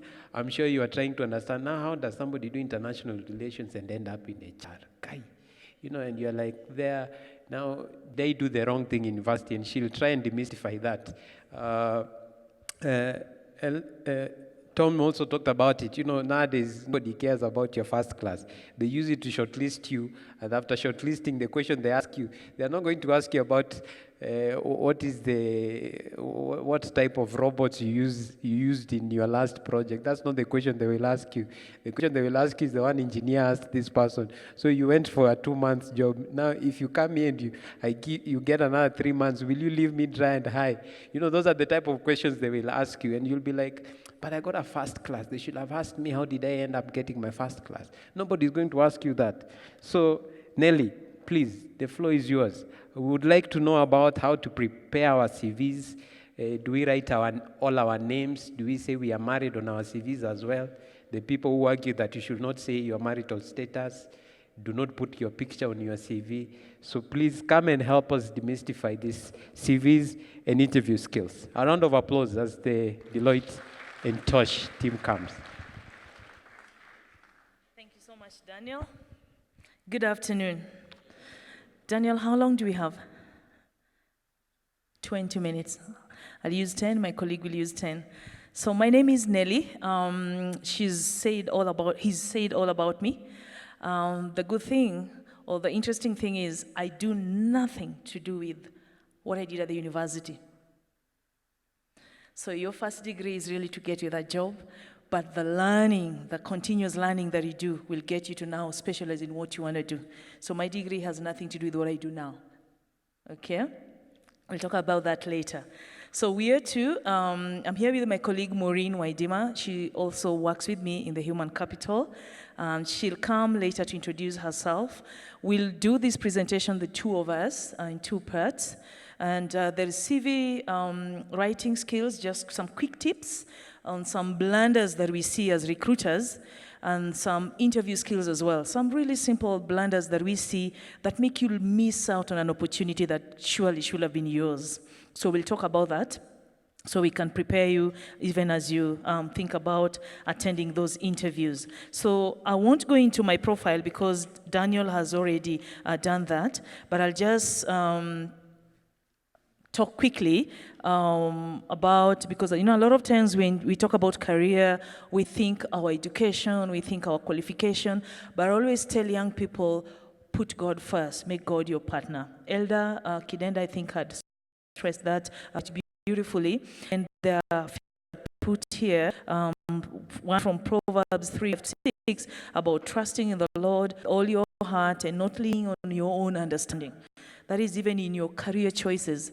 Adventists and even non-Adventists, anybody waiting for the second return of Jesus Christ, because that's where we all want to get to.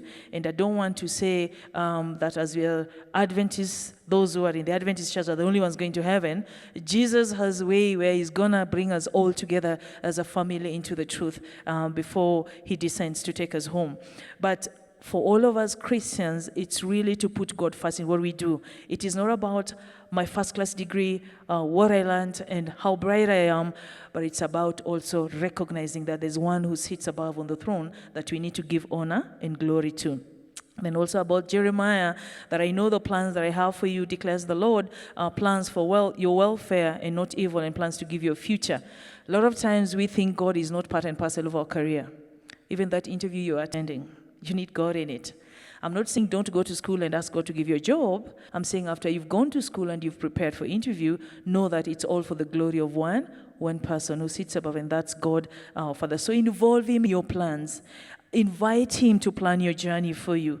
Invite him to choose that career for you and to choose that organization that you're going to work for. And in Revelation, the angel, the messages to the churches, now the Church of Philadelphia, that the words of the Holy One, the true one, who has the key of David, who opens and no one will shut. God desires that as his children, we be the top, like Elder said, and not the bottom. Not the tail, but the top. And it all takes, we're going to play a small clip later just to show you what a difference it can make to really put your heart to what you do.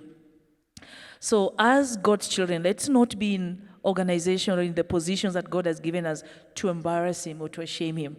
I would cry if Adventists especially are known to be the laziest people in the organizations. That would break my heart. We should be known to be the most hardworking people wherever we are, and the best. Like Elder said, can God say, I have this person that I've bestowed all knowledge on ICT, for example, on, so you can bank on Nelly, for example. Can our organizations bank on us based on the fact that we are children of God? Yeah?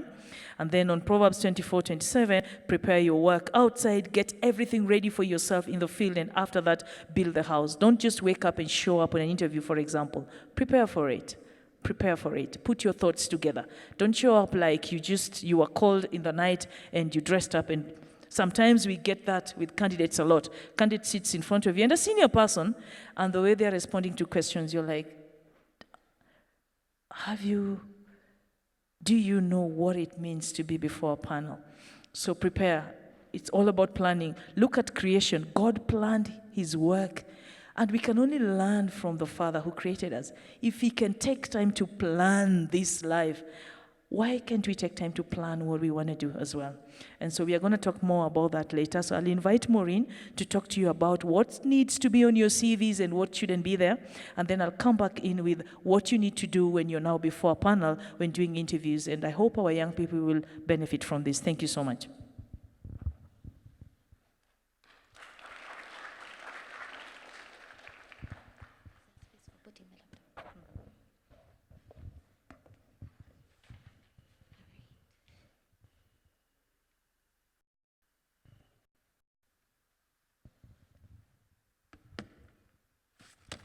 Hi, guys.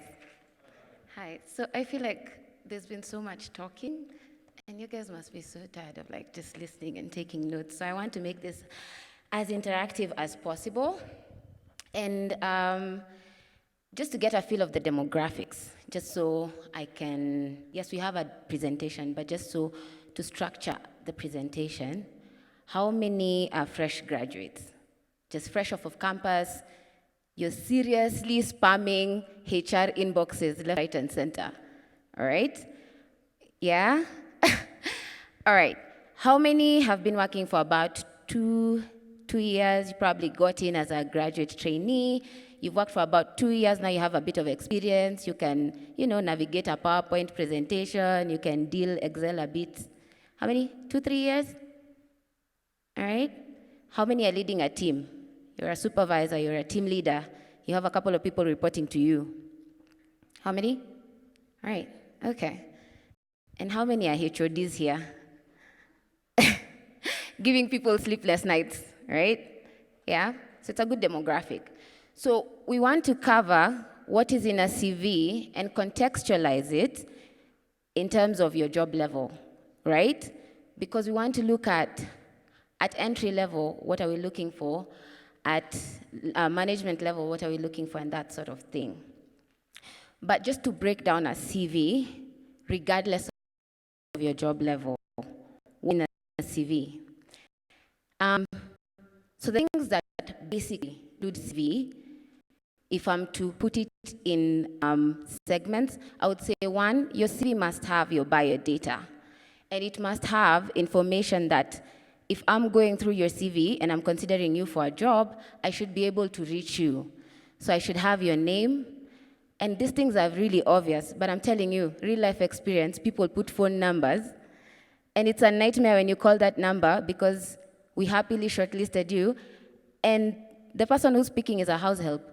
Nani anakujanga usiku, unaweza piga masaa ya saa moja before toke. What? I'm telling you, real life experiences, I'm not even kidding. So the phone number that you put, and even an alternative one, because things happen. On the day that you're being called for an interview, probably your phone was off and you're out of charge or whatever, make sure that the number you put, the person knows that if I come looking for Maureen, I know, oh, Maureen had applied for a job somewhere, this must be that organization, right? It's not just your random friend who, mnakwanga na miradi. Ati Maureen, alikuuzia simu? Ama ni laptop? Like, it has to ring a bell. So your contact is very important, and I speak this very seriously because people miss out on opportunities because you put that number you got, and then you changed, you moved to Airtel because they have nice bundles, and you forgot to change your contact information on your CV. So when we call, that Safaricom number that you put, it's going to someone else because Safaricom wrote you off and gave it to someone else, right? True story? True story. And then you need to put an active email address. So many people are choosing who nowadays. If you've decided Gmail is the thing, make sure an email address that you check frequently. Again, we have instances where we send out invites for interviews and a candidate sees the invite after we have sent the report to the client and someone has reported to work. And they're like, oh, please, can you please consider me? I was really enthusiastic about this job. No, check your emails. If you put out an application for a job, be active in looking out for feedback, right? The last thing you want is to miss out on an opportunity simply because you didn't log in and check on your email. So make sure you put an active email address that you're sure you're going to get notifications even on your phone. Another thing to talk about is Skype ID. A lot of the times now we're moving from face-to-face. A lot of times you find you're in Mandera, you're in Mombasa, and we're trying to save you the cost of taking a flight to Nairobi and paying for accommodation, or you're working outside of Kenya. So we'll give you the option because now employers have that facility where they say you can dial in. Make sure you have a Skype ID. And while you're on that discussion, please, your email address should not be, those funny, catchy, sort of Instagram handle kind of email addresses. Make it very professional. If it's the first character for your name and your surname, very professional looking email addresses, even your Skype ID, even the photo you put on your DP, the display photo, has to be professional. It's not as a selfie, in the background there's like, there's like appropriate photos for whichever platform. Sorry, my computer just locked, 1 second. If I'm moving fast, kind of signal me. So that's the structure of a CV. We want to see biodata. Like just looking at your CV, I can reach you, and about your summary, a summary of your professional experience. A lot of times you'll see on the CV, there's a part that says, I hold 15 years experience, X number in management, in leadership. I have industry experience both in private sector, public sector. I have worked for this number of sectors. I've done this number of projects. It's like 4 lines that just gives me an idea of what you're about without me necessarily going through the entire CV, trying to see, okay, do you have experience in this? Do you have experience in that? And a lot of times people put career objective, then you talk about career summary. If you talk about your career summary in brief, it actually sells a lot. I'll tell you for free, when we're looking at people's CVs, because we know we're looking for this number of years of experience, we're looking for a bachelor's, we're looking for, accomplishments. That statement has to be punchy. It has to be something I read and I'm like, this is a candidate, I want to pay attention. Now I can read the rest of the CV. But if I open and then I'm seeing your CVs all over the place, it kind of puts me off. But in all fairness, because I want to consider you, I'll still just go through the grief of just going through the CV. But just make sure that after you've captured your name and your data and all that, make sure that your summary is about 5 lines, basically talking about how many years experience you have, if you have a bachelor's or a degree, speaking to the job that you're applying for. All right? And then the second part is on work experience. Now, a lot of times what we encounter is the JD that you got from HR, you come and bandika it over there. So it reads, daily, it's basically a JD that has been pasted there. And you know what? If I'm recruiting a CEO, CEOs all over do pretty much the same thing, but there's specific things that we'll look out for all those CEOs. If you're in sales, all of you are supposed to churn out reports. You're all supposed to rake in sales. You're all supposed to, there's specific elements of each job. However, what we want to see in your work experience is basically what you've been able to accomplish in those roles, right? So say, for instance, you join this organization, you can talk about, if I can phrase it, I can say, I was headhunted into the role of a sales manager to come and revamp the sales department. I put in policies, I changed up the procedures of working, I automated a few processes here and there just to make sure, invoices are churned out on time, suppliers are paid on time, right? Those are things you have done. Yes, it is expected of the role. However, you're talking about things that you have actually done. So make it more descriptive of what you have done, as opposed to if I went on Google and Googled a sales manager, how the profile will look. Am I making sense?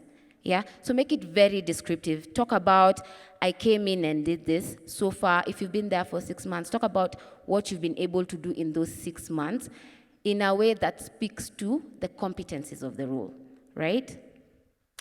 And then, sometimes, the organization you're working for doesn't ring a bell for everyone, right?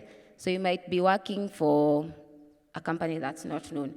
You might want to put a one-liner just describing the organization. For Deloitte, say I work for Deloitte and Touche, the global leader in providing professional services across the globe and things like that, just so someone is able to understand what that organization deals with. And also because sometimes as professionals, we recruit depending on the industry you're coming from. And that's why you see if you pay attention to adverts, they say experience in say logistics is an added advantage. Experience in shipping and logistics, experience in telecommunications is an added advantage. When you talk about your organization and put it in the context of the sector that it's in, I'm able to see, okay, so this person has worked in consulting, so they've worked in consulting, and then I'll move to another organization that's in industry, and I'll talk about it, and so this person will have an idea of, you've worked in consulting, you've worked in industry, you've worked in telecommunications, you've worked in manufacturing.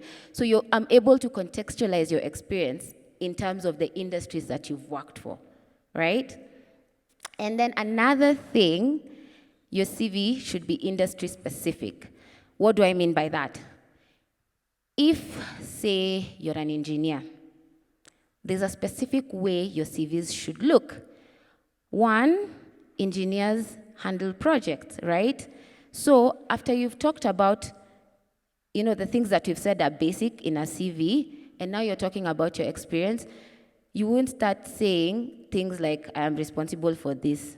If you are a resident engineer, say, and you're handling infrastructure for, I don't know, a consulting company, or you're working in the government, basically, you'll be drawing up plans, drawing up budgets for that project.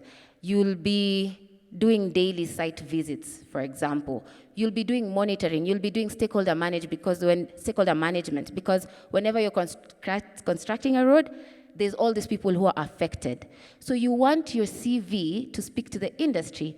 So for example, if you're in admin, you want to show how relevant your skills are to that industry. So even how you structure your CV, and if I can go back to the engineering context, a lot of engineers who work in infrastructure will break down the projects they've worked in.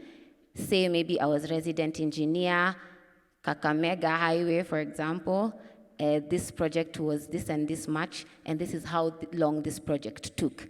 And then you'll go ahead and talk about how you recarpeted Wayaki Way at this much, what your role. You understand what I mean? Like, make your CV industry specific. And all this information, you can actually get it from Google, because when you're writing your CV for your industry, so many people are applying for that job.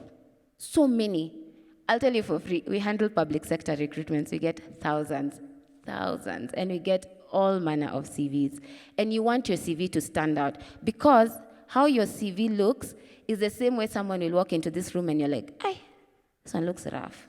And then someone else will be like, hey, this one looks like they have it going on. You understand? So your CV represents you.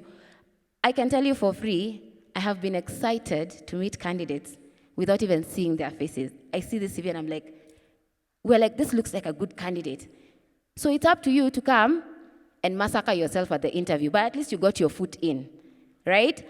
So make sure your CV is so good, at least you're getting attention. At least someone will give you a chance to come and defend your case. At least attempt to make it to the interview. Then in the interview, let's say the panel didn't like your dress code or those other funny things, which we will discuss.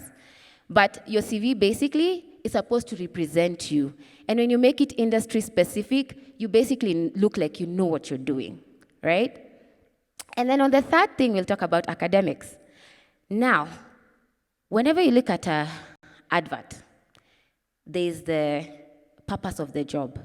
They'll say, the company is looking for a transformative leader who will come and revamp the department, probably put in structures if it's a new organization, someone who is going to come and drive change and things like that. There's a purpose for every role. And then they list down the responsibilities that you will be given, right? And that nice clause at the bottom which says any other duties allocated to you, right? And then at the bottom there, they'll say person specifications. And they'll talk about academic and soft skills. Now, when it comes to academics, if the advert says we are looking for a bachelor's, for example, since I started with an engineer, let's go with it. So we are recruiting for a general manager, infrastructure development for a big company, yeah? And then they put out the ad, they say we want a master's in business management or business administration or engineering and that kind of thing. We want We said we want a master's, we want a bachelor's in either civil engineering or any other engineering field. We also want you to have a license, a valid practicing license, yes? We will want you to be a member of which board registers engineers? Institute of Engineers, and then there's another one, EBK, right? They will list for you what they need you to have. One, why? Because they don't want an engineer who doesn't have a license, who is going to build a building, and then when it starts raining, you're seeing things leaking and things like that, yeah?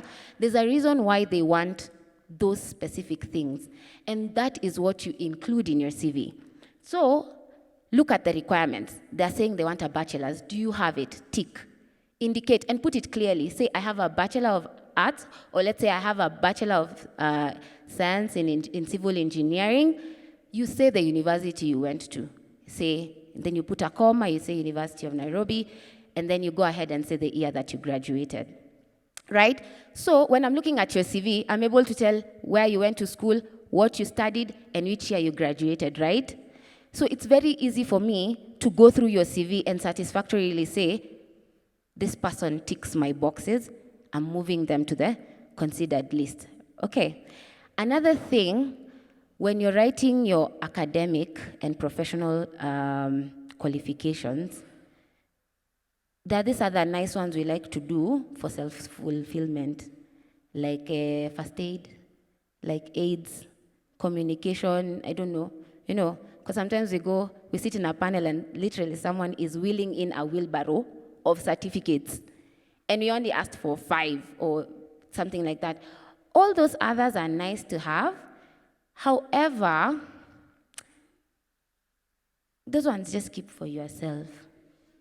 Yeah? Because sometimes we waste so much time. I'm like, so where's your license? Oh, it's somewhere in the back. That one I went to, Japan for counseling training, and then I went to Korea for this. It's nice and it's beautiful, but it's not relevant, imagine. Unless, when you are going to apply for that engineering role, having first aid knowledge is important, because you know what, there's the risk of everything else that can happen. Maybe you need a counseling certificate on the side because you're going to work in a department where you might need to handle people. That's a plus.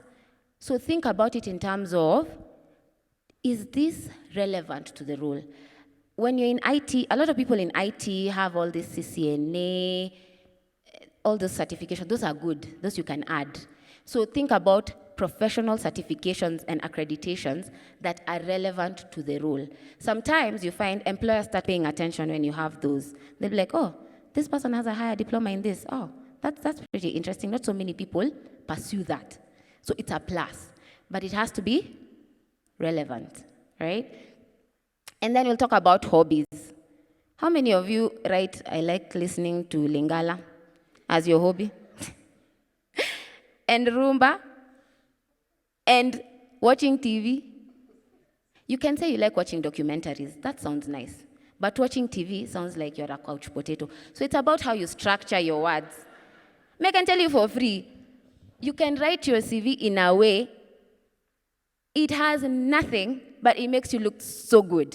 You understand what I mean? It's all about phrasing your words. Another thing, in terms of hobbies, depending on your job level and the job you're applying for.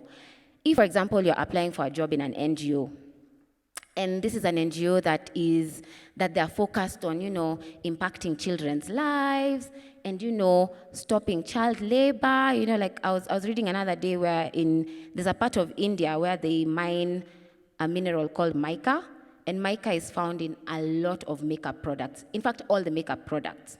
And so what happens is, because these families are so poor, and it's a typical case of resource scarce, where these kids, as young as 4, have to literally dig and go and pick the sand and the soil, and then they come, and then they have to sift through it, and then they take it. And by the time you're picking your nice, whatever, I don't know, like foundation or all these nice things, it hasn't gone through a really, really nice process, or rather the people who are behind the making of that product, didn't go through a good experience. And so for you, if you say your hobby is volunteering in children's home for, rehabilitated children, children who've been abused, children who've been thrown away, if this is an NGO that's focused on that, they start paying attention. Because maybe your experience does not touch on that, but your hobby touches on that. And so they feel that much as you're running accounts, your job is an accountant, you're doing bank reconciliations left, right, and center, but at the same time, you volunteer on Saturdays in a children's home for rehabilitated kids. Imagine you can get that job. Imagine. At the end of the day, employers also want to see someone who goes above and beyond what they're being paid to do, okay? So in terms of thinking about what your hobbies are, be wise, yeah? If you're in management, you're a director over there, you're considering, the C-suite level, consider playing golf. I'll give you a hypothetical example, not a hypothetical, an actual example. There's this one candidate who was being considered for a very big role, and so we were collecting references, and the referee included as one of the general comments at the bottom, they said, for your level of experience and seniority, this guy needs to consider playing golf. And why is that? Because that's where deals are made. When these guys are swinging those things, what are they called, clubs? That deals are being made, legit deals are being made. And so think about your job level and the hobbies that you need to pursue. And that's why you find a lot of rich people are in Muthaiga Country Club, Nairobi Club, because that's where their peers who have the big bucks hang out. They don't hang out in, Uhuru Park rowing boats. You won't find them there, yeah, unless it's a CSR project, So think about at my job level.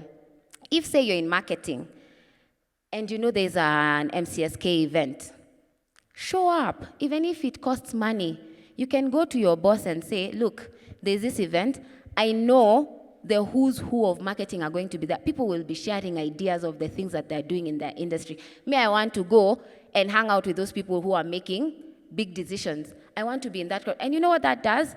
It challenges you to get out of that comfort zone you're in. Because sometimes, you're always basically doing PowerPoints and pitches and you think you're the best in the industry until you show up for that conference and you see the big things people are. Have you seen billboards outside here? So creative, you get. So think about, in my industry, where can I find people who are going to sharpen my skills, yeah? So think about that a lot, yeah? And then I'll talk about referees. You put in your referees as your referees. Random answer. Sorry? Yeah. So in terms of referees, who should you put? Ideally, you should put people who you've worked with at a professional level. Someone who has worked with you one-on-one, and someone who has seen you and is able to give an opinion on your capacity in terms of performance. Yes, there are these bosses that we don't like, that we don't get along with. Those are outliers. However, whenever you're putting your referees, think about people who I can give them a call and ask them, so how is it working with Maureen? And they'll say, oh yeah, Maureen is thorough. Maureen, I can rely on her. Maureen, I can do this. However, you do not want to put someone who you know might not really be put in a good word for you, even if you're a hard worker, to be honest. There are people who might not legit want the best of you. So the moment they hear you're applying for a job, and I give them a call, and I'm collecting references, they'll be like, hey, that one, hey. So, of course, I'll have doubt in my head, right? So just think about who you put as your referee. If you feel a bit ish about someone you worked with, those things happen, and people quit their bosses. That's a fact of life. You might want to put someone else, like the way as millennials, we have our side hustles. You did a gig over here, ask that person to write you a recommendation if you did a good job, okay? All right, and then we'll talk about CVs, do's and don'ts. I already discussed this. I said, don't copy and paste your responsibilities. please don't send your CV with inaccurate information. And let me talk about it. We see CVs that have gaps, like maybe for a year you are out of work, and then maybe from December 2018 to date you haven't been working. You have to have been doing something with yourself, right? So even if you've started an Uber gig, put it there. It accounts for your time. Those gaps kind of raise red flags, okay? So make sure there are no gaps. Make sure you've gone through your CV and you've read through it, and there are no typos. Some of the times we are petty. We actually look at CVs and we're like, Yani, this guy didn't even go through his CV. So make sure there is no jargon. I see a lot with IT guys, a lot of engineers. There's so many things. Make sure that you're assuming the person who's going to read your CV might not be an industry expert. Eventually in the panel there might be an SME, but I, who is reading through your CV, I wouldn't want to be running a Google panel on one side of the screen and your CV on another side. So if you're ever gonna use acronyms, make sure to say, if it's, say AI, you say artificial intelligence into brackets AI. So that even if you use AI in future in your CV, I'm able to understand, yes, they talked about it earlier. Of course, don't make your CV too lengthy. Like I said before, we go through so many CVs, so many. And imagine if your CV is 7 pages or 15 pages, and then I have to start calculating your experience. Yeah? And then don't put too many photos, of course, unless it depends with your industry. If you're in the admin, front office, reception kind of industry, cabin crew, of course, they want to see a photo. Those are industries where they would want to see a photo. However, if you're an engineer, I think we want to see the roads you constructed and the buildings that you've constructed safely, right? And no typos, right?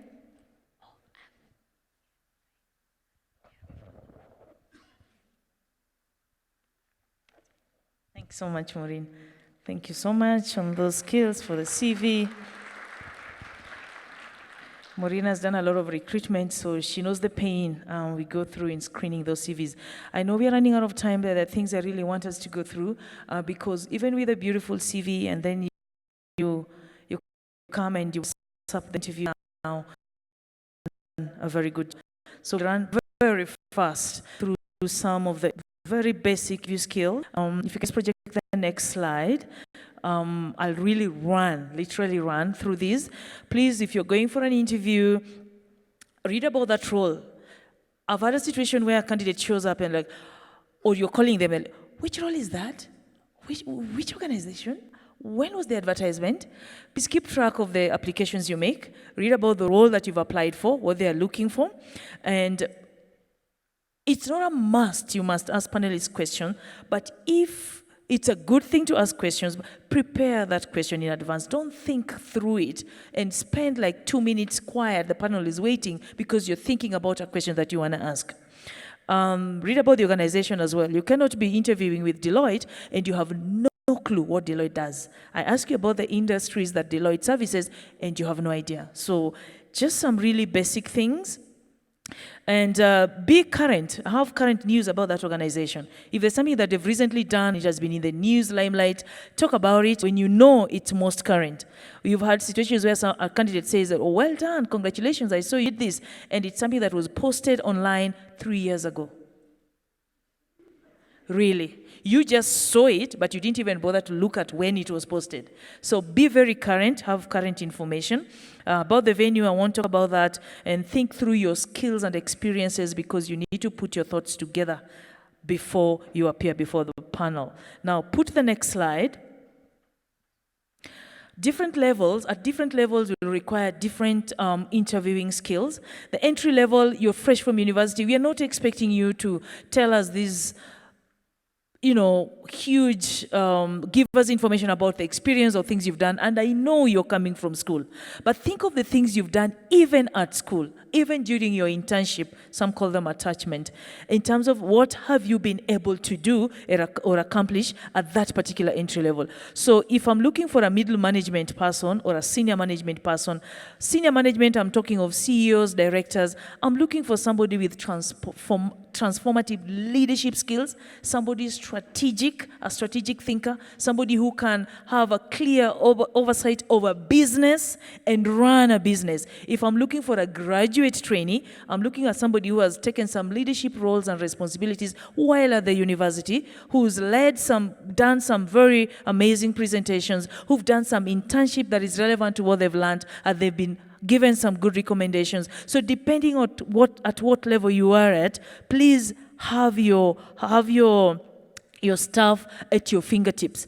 Sometimes I get disappointed when I'm interviewing for CEOs, and an example that a CEO to be is giving you is the same example that I would hear from a graduate trainee that I'm interviewing.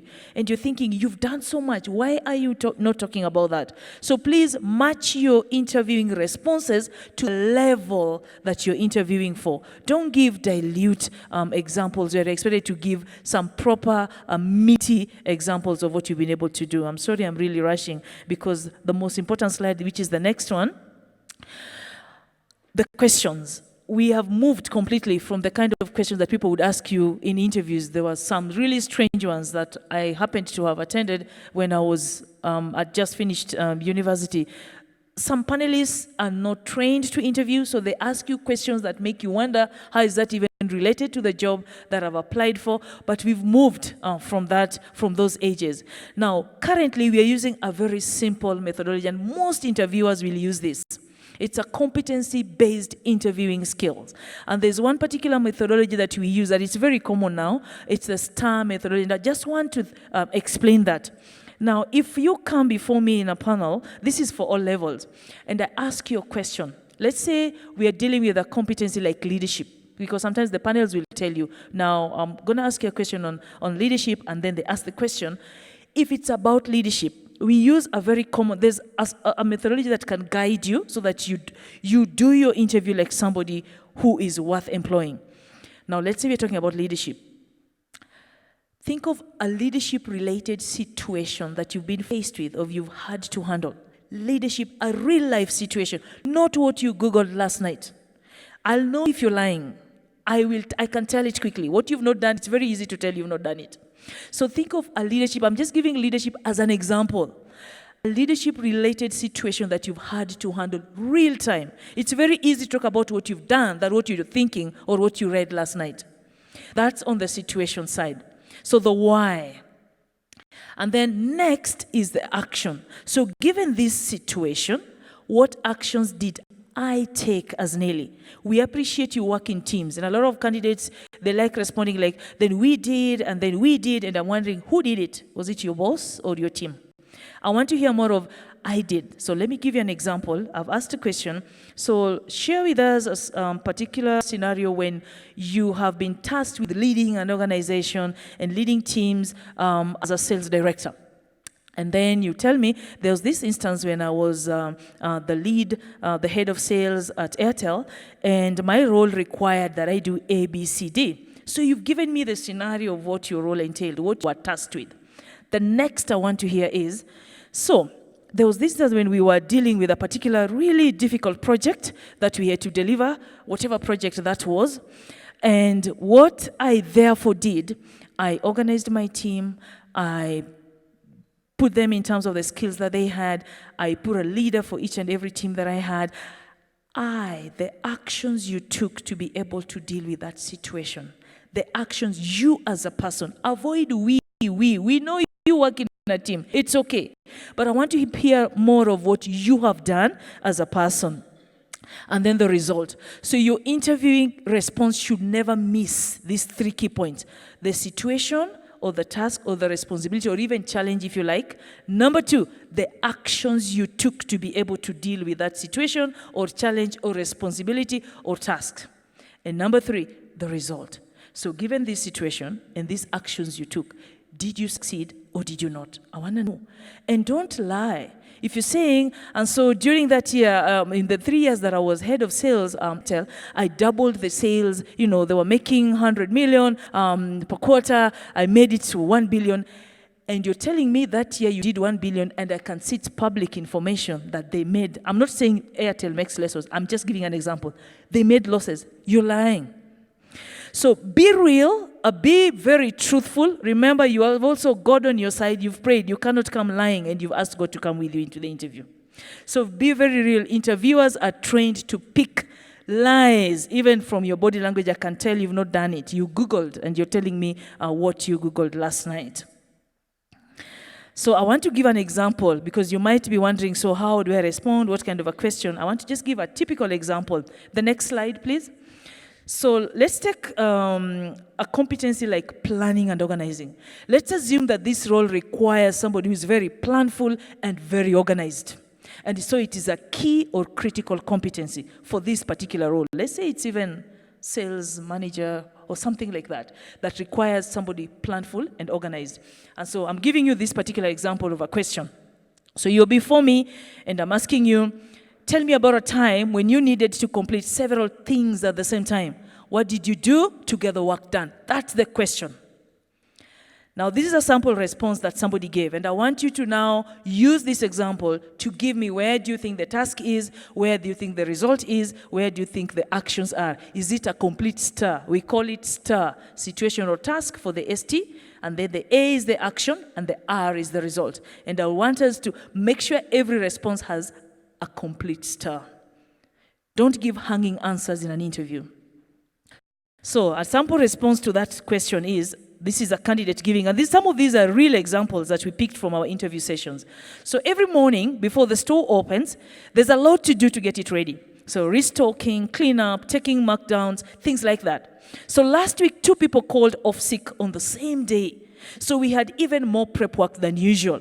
So I prioritized the work based on what would have the greatest impact on customers, restocking, cleanup, things like that. Then we did the lower priority things during the day as we had time. The store was fully stocked and looking good when we opened. Remember, I've said, start with the situation or the task that you were faced with. The actions you took to be able to deal with that situation. What was the result of those actions? Now I want us to do this together in very few minutes. The competency is planning and organizing. That's what I'm looking for, a planful, organized person for this particular role. The question was, tell me about a time when you have had to complete several tasks at the same time. What did you do to get the work done? Now, I want somebody, where do you see the situation that this person has presented in this particular response? Where's the situation? Come on, there's no mistake, there's no wrong answer. Just feel free. Where's the situation? How are they introducing me to what they had to deal with? Read it out.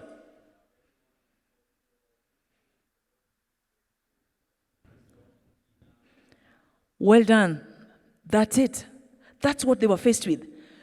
Every morning they have to do a lot of things. Now, once still, some team members called off sick. So meaning they had much more to deal with than usual. So that is the situation. Now show me what actions did this person take to be able to deal with this situation?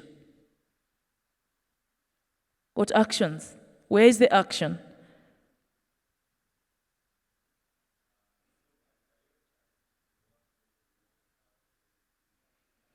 That's correct. And the clue word there is I did. I prioritized. So there's so much work done. I'm 2 men down. I don't have 2 people. So I have to prioritize this and make sure I get to do first what needs to be done before the store opens. And what was the result?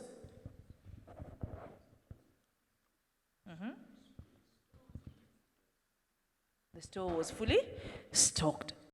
So your responses in any interview session, depending on the competencies you're responding to, think in terms of that competency, what you've done around that competency, the challenges, the situation, or the roles and responsibility you've held around that competency, and what you've been able to do, the actions you took as a person, and the result of your action. That you must not miss. So a lot of times we have candidates giving hanging stars. They've given you the situation, the actions, there's no result. Or if they've given you the situation and the result, there is no action. And so a panel has to ask follow-up questions to get the information from you. Don't wait for the panelists to dig for info from you. Give it to them straight on and be the smart candidate in front of the panelists. Does it make sense? So when you're responding to questions, please, that's what you need to have in your mind. And that's why I say, keep it real. What you have done will be so real. So real, you don't even have to think through it.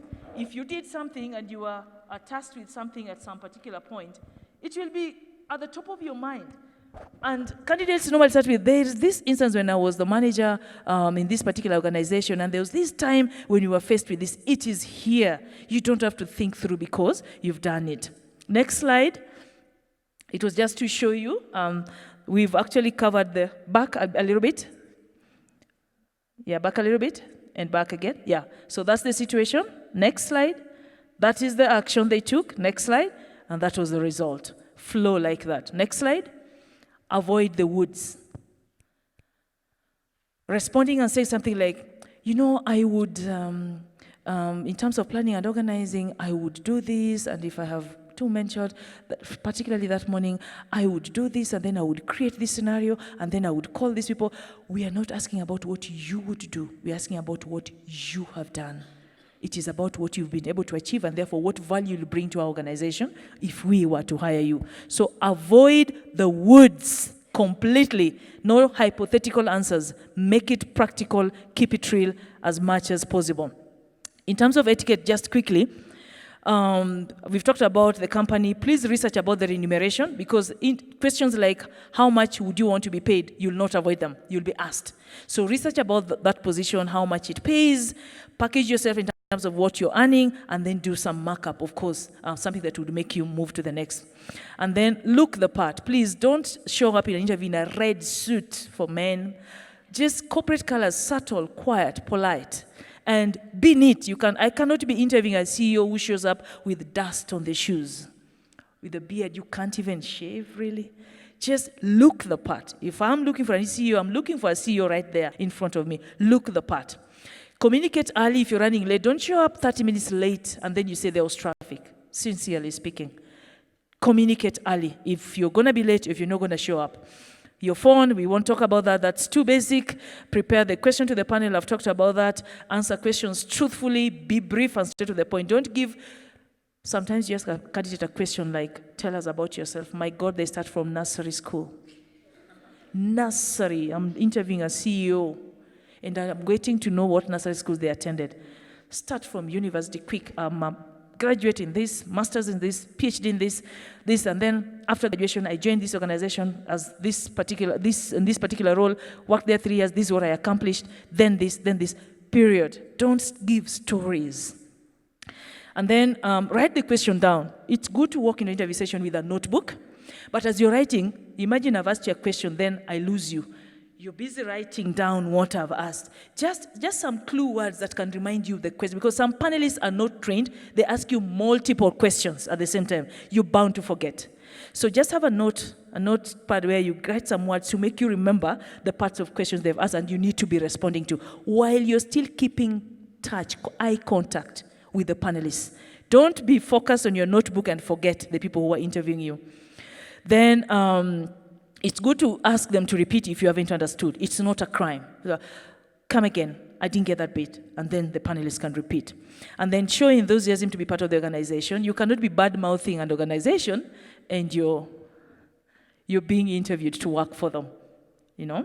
And then thank them at the end of your interview. Now, the don'ts. Don't come and start reciting things you've read in the website. They've put it there for you, but don't come. You know, they ask you about even something about the organization, and you want to word what you read from their website. Just show that you know something about them. Be real.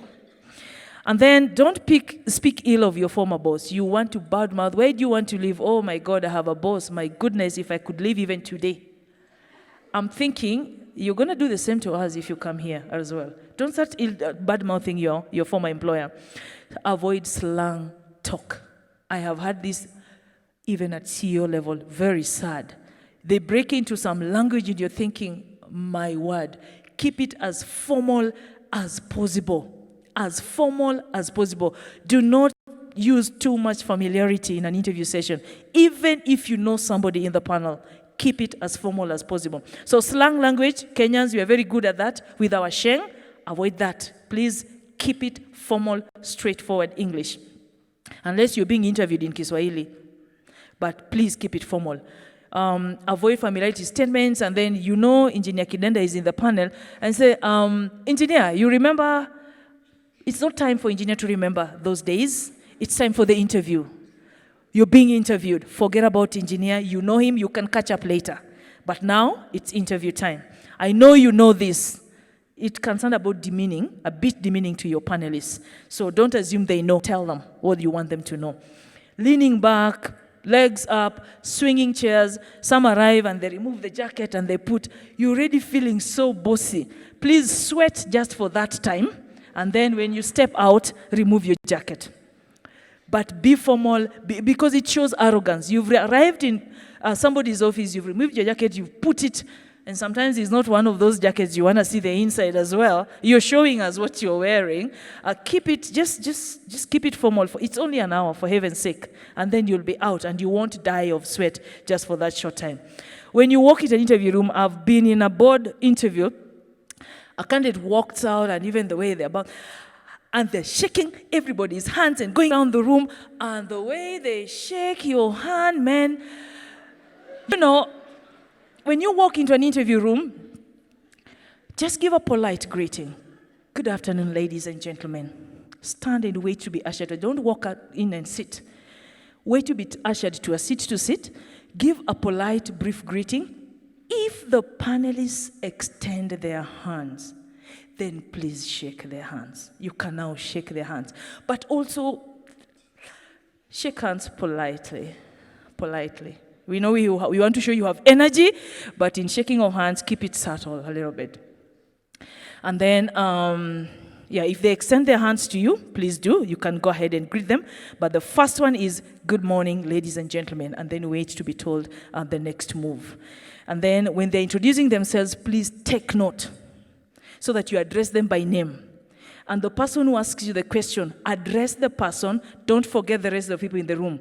When you're looking at Maureen, you're looking at this person, but also addressing the person who asked you the question, so that you're in touch with everybody in the room while also still focusing on the person who asked you the question. I think I need to keep it there unless there are any questions, because the rest will come during the panel session. But forgive us, we've had to really run through this. The list is not exhaustive. This is just the common blunders that we have seen several and have made people lose opportunities because of that. And I'll close by giving you 2 typical examples. My brother-in-law, where he works, they were hiring for a CEO. And they were narrowed down to 2 candidates, best. They couldn't even choose who, just 2 of them. But there was one guy who was really stood out, and he was obviously going to get the job. And he was the number 1. Although they followed closely, but he was the number 1. So the day is now meeting the very final person, the board chair, and he comes, and the first thing, he removes his jacket, he sits, pulls his seat backward, he's swinging his seat, and the chairman is looking at me like, what is going on here? And I have the job now. I have the job. He didn't even realize who he was talking to. He lost the opportunity like that. He was supposed to pick his offer letter. He lost it. They took number 2. So don't count until you stand on the dotted lines. You can lose it. So just a little misbehavior, and to show pride and arrogance, please be polite and respectful. And another instance, now this was a brother-in-law, a close relative. And he had arrived for this interview, and he had really traveled a long distance.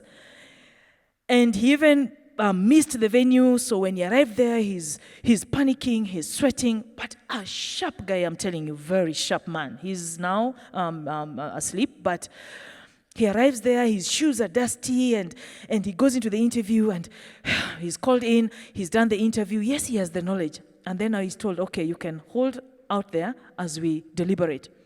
And the people are actually talking about him, and he could hear. Do we really want to trust this guy with all this money? He comes, he's dusty, he's sweaty, even the way he looks. Is he going to manage this portfolio? We might just lose money. I'm not sure. Panelists, I'm not comfortable.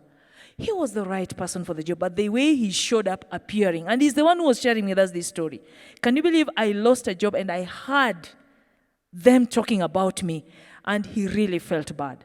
And it wasn't anything of his making. It is the circumstances. He got lost, shuka, walk. It was terrible. So arrive early so that you even have time to clean your shoes if you have to.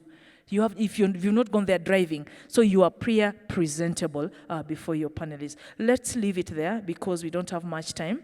But if there's another time that you invite us, we can talk a little bit more and even have mock interviews at different levels. But for now, I think that's it. Thank you so much. Round of applause. A round of applause.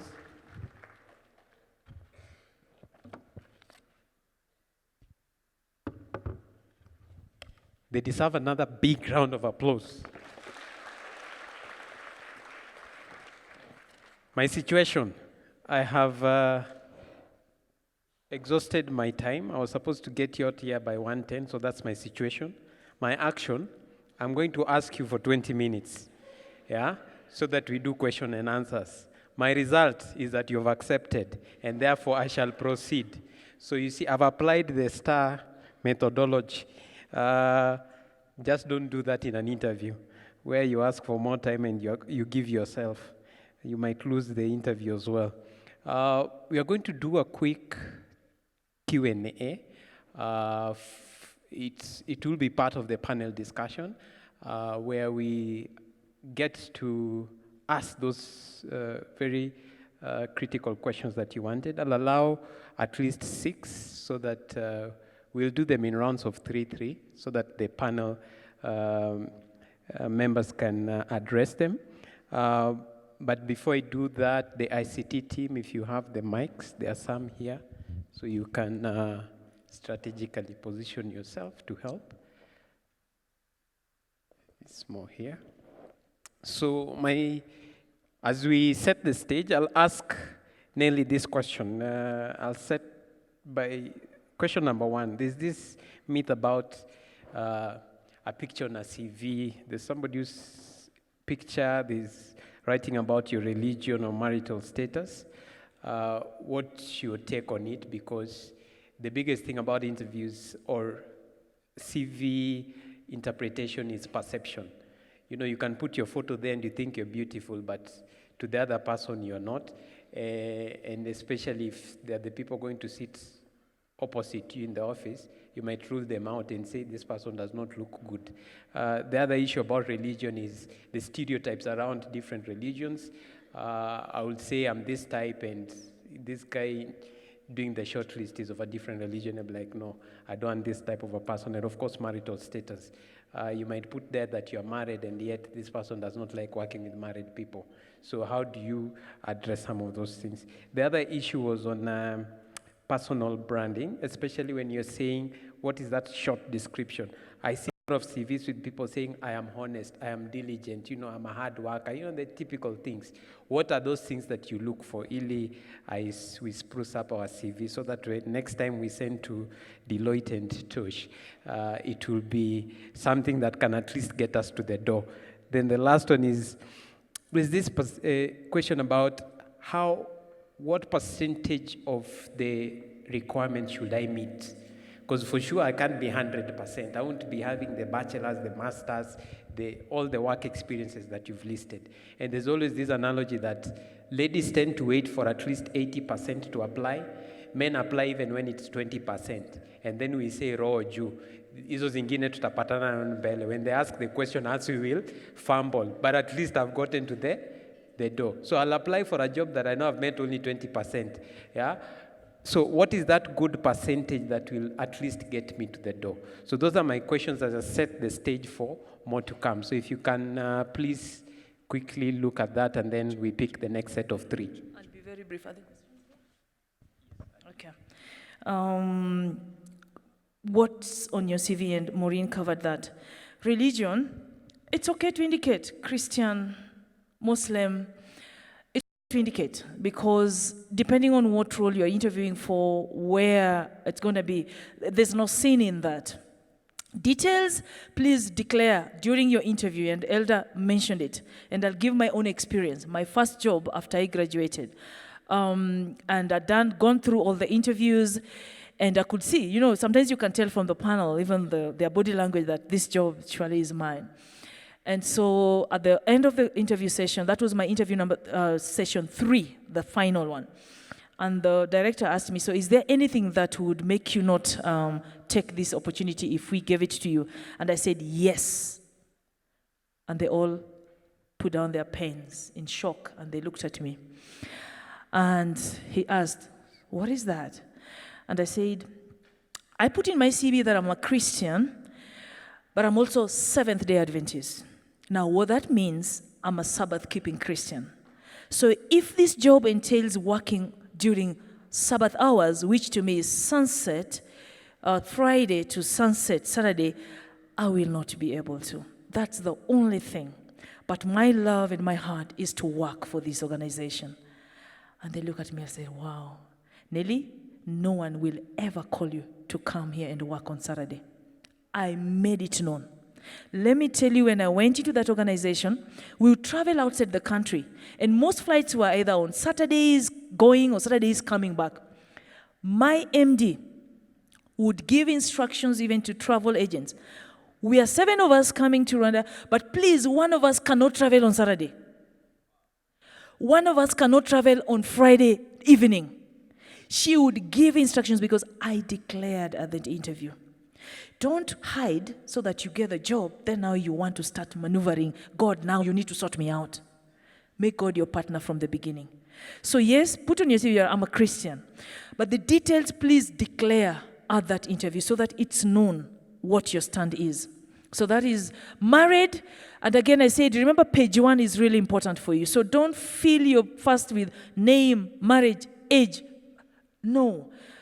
Your name and contact can be the first at the top there. The rest is your brief profile. And brief profile is not about I am honest, I am integral, is about what you've done in summary. Your honesty, we can get that when we're interviewing you and later when you're doing your background check. I want to know what you've done, what you've achieved, and your experience. And then now you go into the job details. And when you're listing your experience on your CV, as Maureen explained, a brief description of the organization, what you were tasked to do, what you achieved. As punchy as that, up to the end. Then your hobby, then your references. Your academic can also come down after your experience, by the way, your academic, because we fill a whole page with all the schools you attended up to primary. I haven't seen what you've done. I have 8,000 CVs to screen through and shortlist 10 people. That's how serious it is. So make sure your page 1 captures what I really want to know with regarding that particular. Have I answered question 1 fully? Question 2 was about?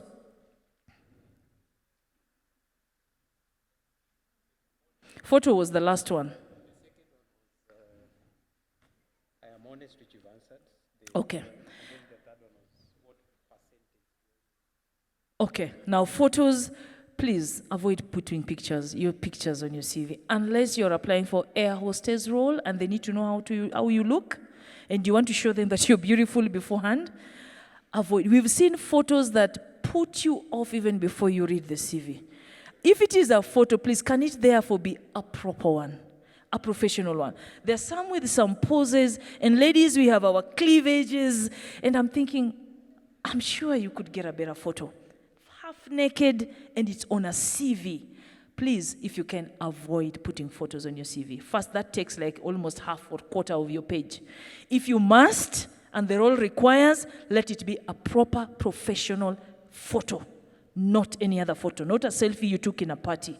The background, and make it professional. That we cannot emphasize anymore.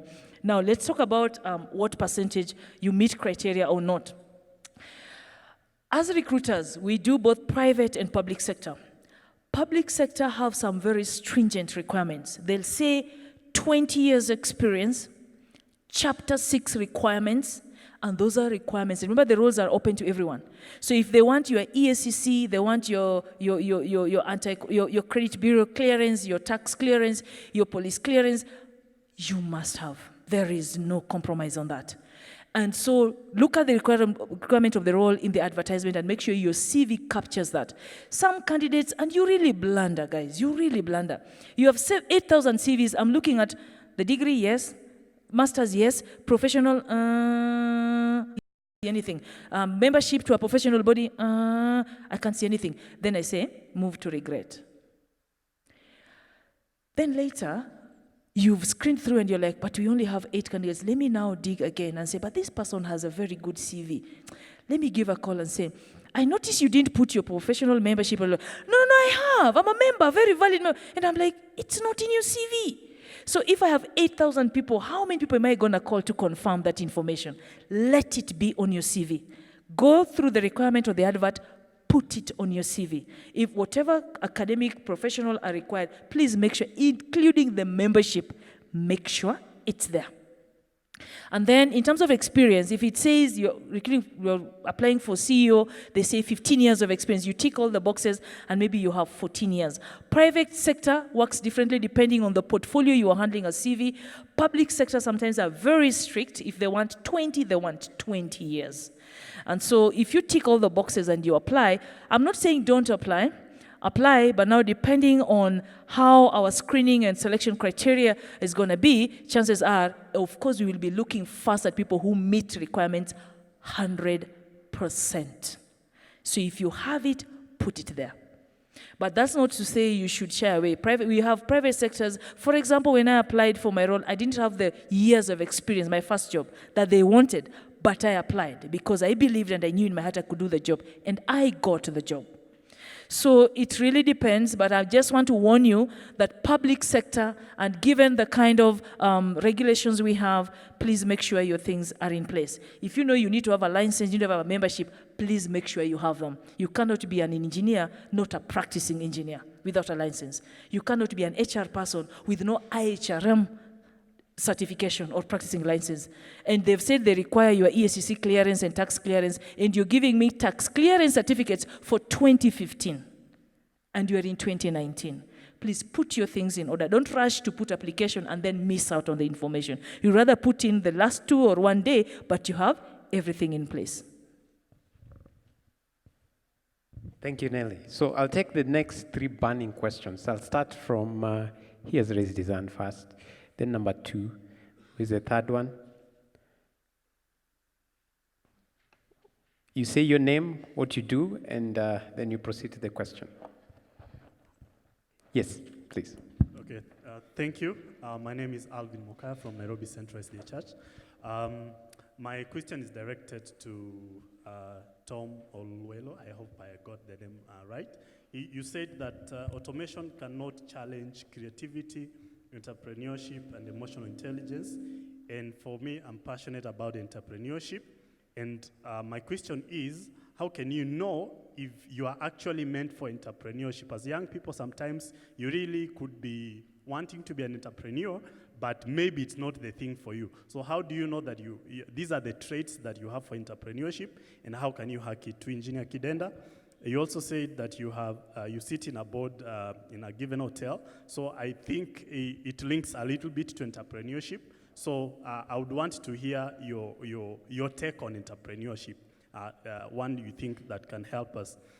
Then to Nelly, I would love to hear what is your take on leadership coaching, because you are mentioned as an expert in that field. It would be a disservice if you got out of this congregation without mentioning a little bit. It's a subject that I'm also very passionate about. Thank you for the chance. The second one is, here's a diary. I hope you have one question. Really? Okay. Hi, everyone. My name is Josephat. I do entrepreneurship as well. Now, my first question goes to Engineer Kidenda. It's on integrity. Without doubt, we are aware of the situation in our country, and you've been in the public sector for 37 years. Did you meet with integrity issues, especially in your area, and how did you deal with them, and what would you advise us on that? Then I discovered as well to both Tom and Engineer Kidenda that you both have kind of survived in the industry with your first degree, that's bachelor's. What made the difference? Today, it's tending to be, for you to survive, you must have a master's or something. How comes you rose to so high in your careers with your first degree? Thank you.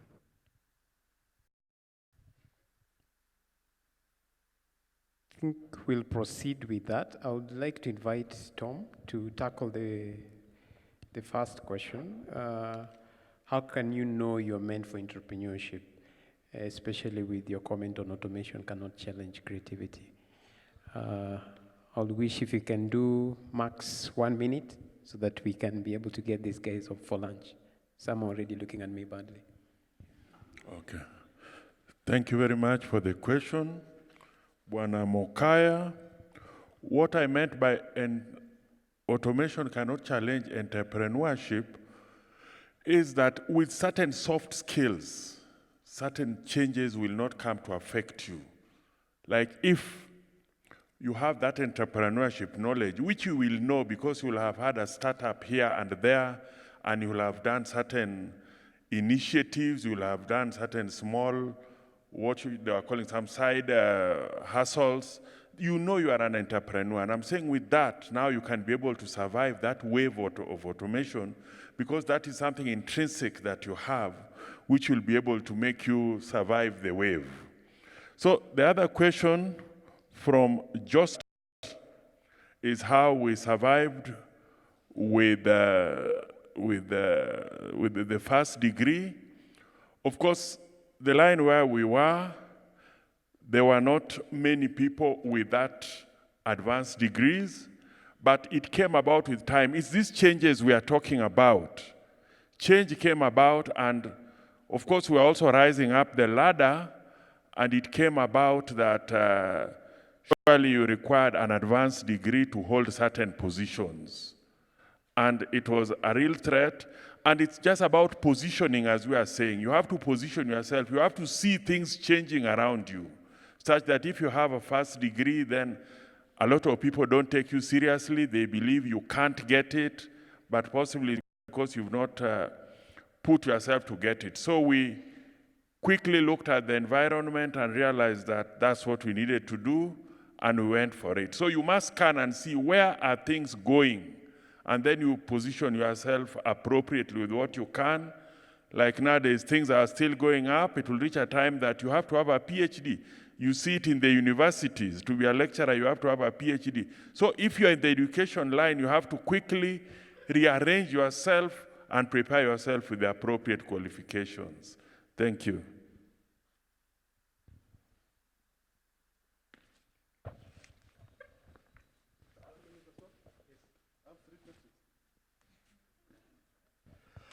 Thank you. Entrepreneurship, the hotel I run, the genesis is that my wife, myself, our children, we have kept cuckoos, we've sold mandazis, we've sold tie and dye, we've run a butchery, we've run a lodge. Now, all this we are doing from a house in Kisumu. We've converted that house into a hotel. So we did not wake up one day and say, now, it's now entrepreneurship. It's something which has developed over time. And like he says, if the traits are there, you'll start. Even in school, when you're there, some people are reading, but others are even loaning you a book at a cost to read. And that's how it starts. So some people start entrepreneurial skills early on. On the issue of the degree, I got my master's 5 years out of college. So in our line, it was maybe a little bit more demanding. And it became a requirement, like they say, when you read the person specs, you have your bachelor's and a master's. Then you're required to have membership, registered, registration experience, not just experience post-graduation. So all these things. And what you need to do is to plan. I talked about planning for your career. What is it that will be required of you X years from today? If it's something you can get it. Integrity, yes, integrity is an issue. And we meet it every day. There are challenges. I worked as the DG of Kenya for 6 years. There are a lot of decisions I had to make. There are a lot of even contracts which we had to cancel because we didn't agree on some of the terms between me, my bosses, and even some of the people who are financing. So it's a common challenge, but you need to know, why are you here? What do you want 5 years after you've left? My prayer is that I did things correctly and I don't have to visit Haji. I've been out about 5 years. But even if he calls me, I hope that if he calls me, because in government you're told keep the documents for 6 years. If you procure, the documents must be kept for 6 years because there are still questions, there's still audits. I hope even if I'm called, I'll convince them that what I did was good and for the good of the country. So integrity issues come in different ways, but you have to challenge them, but you also need to define fairly early in your work, what direction do you want to do? What do you believe in? What is it that breaks the deal? I hope that helps you and all of us.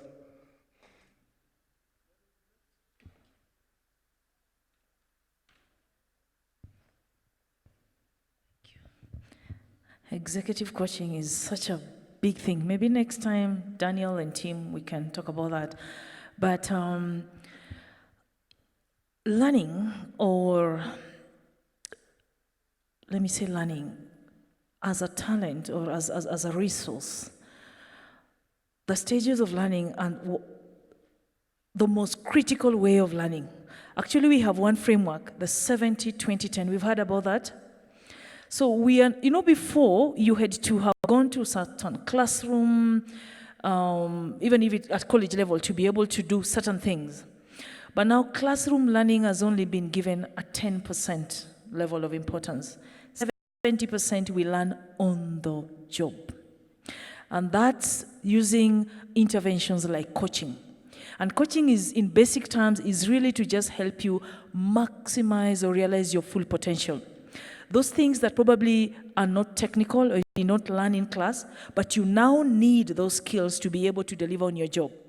Have you seen very sharp, brilliant, even CEOs that are fired? Have you ever asked yourselves why? We have a slang in Deloitte. We hire for skills, we fire for behavior. So you can be the genius, the brightest lawyer, engineer, doctor. But have you seen people who land in organizations and people just leave? Organizations lose talent because of them. They do not have certain skills, because to run a business, for example, as a CEO, you don't just need your finance skills or your engineering skills. You need leadership skills. You need people skills. So you need the soft skills that will make you balance with your technical skills to be a holistic person that can run an organization. Because you don't just want a CEO who can deliver on numbers, but a CEO who can work with people to help deliver the numbers. And to be able to work with people, you need to motivate them, you need to retain them, you need to make them grow, you need to make them happy to stay with you. So coaching is the other part of learning, which is now becoming really critical in most organizations, to help you acquire and achieve, and to drive you away from waiting to be told what to do or to go to class to learn certain skills, but to be able to now start thinking solutions yourself. The myth or the belief in coaching is that all of us, as we're seated here, we have our potential. We have a potential to deliver and do certain things. We just need something to help us maximize or unleash that potential. We have the solutions to the problems that these organizations have or are looking for. We have those solutions, but we need that. We need coaching to be able to actually think, because a coach will not tell you. You go to them and say, I've been CEO for 3 years, and I'm struggling with this, and I'm struggling with that, and then a coach starts telling you, now what you need to do, you need to have this work plan, you need to have this, and you need to. A coach will never tell you that. An executive coach will throw the question back to you and ask you, so what do you think you should do? If you were in this situation, like now you share with me, tell me about your experience. Tell me a little more. So you say you're struggling with managing people or with, emotions and how you can work together with your team. What did you do differently? If you are now that CEO who has it all, what does success look like to you? What is that successful, holistic CEO? Then you describe somebody who can manage people well, who can retain talent, who can deliver on numbers. So what are you currently doing? What's working and what's not working? What's stopping you from being that successful CEO that you've just described now? What would it take to get you there? So a coach is really just your walking partner. They will not tell you what to do. They will help you see those solutions to yourself.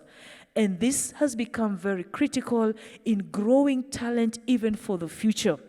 People who can think for themselves, people who will have solutions. You're a CEO and you're stuck. You're not going to go to your PA to ask, now what do I do? I'm stuck. And you're the CEO. You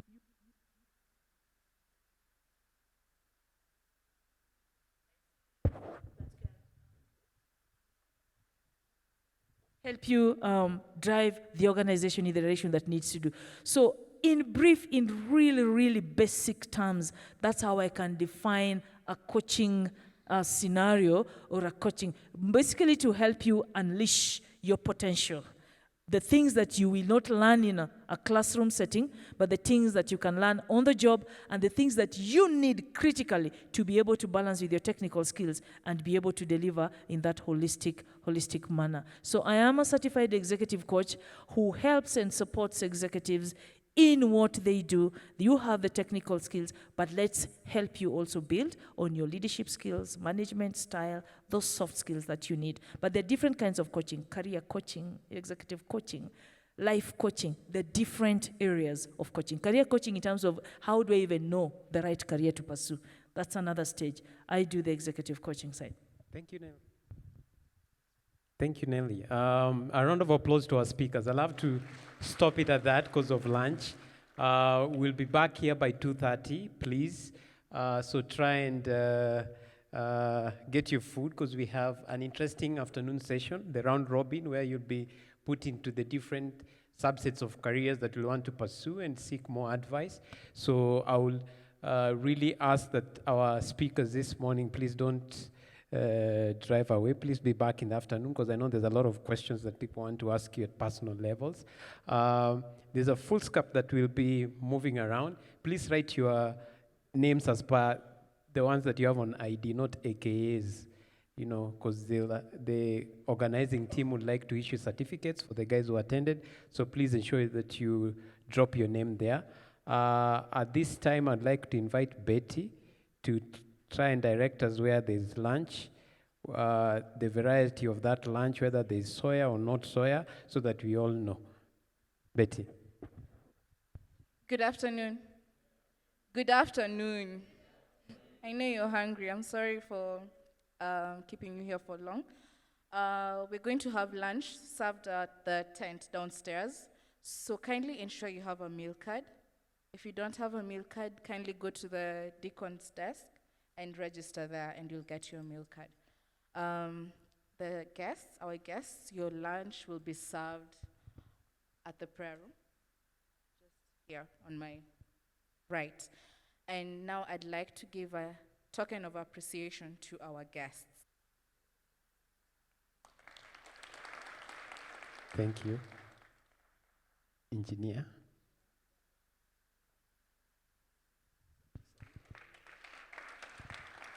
Nelly.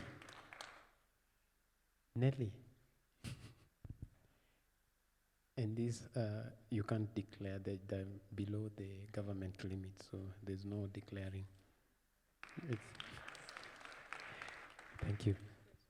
So I'd like to invite Keldin to pray for the lunch before we disperse.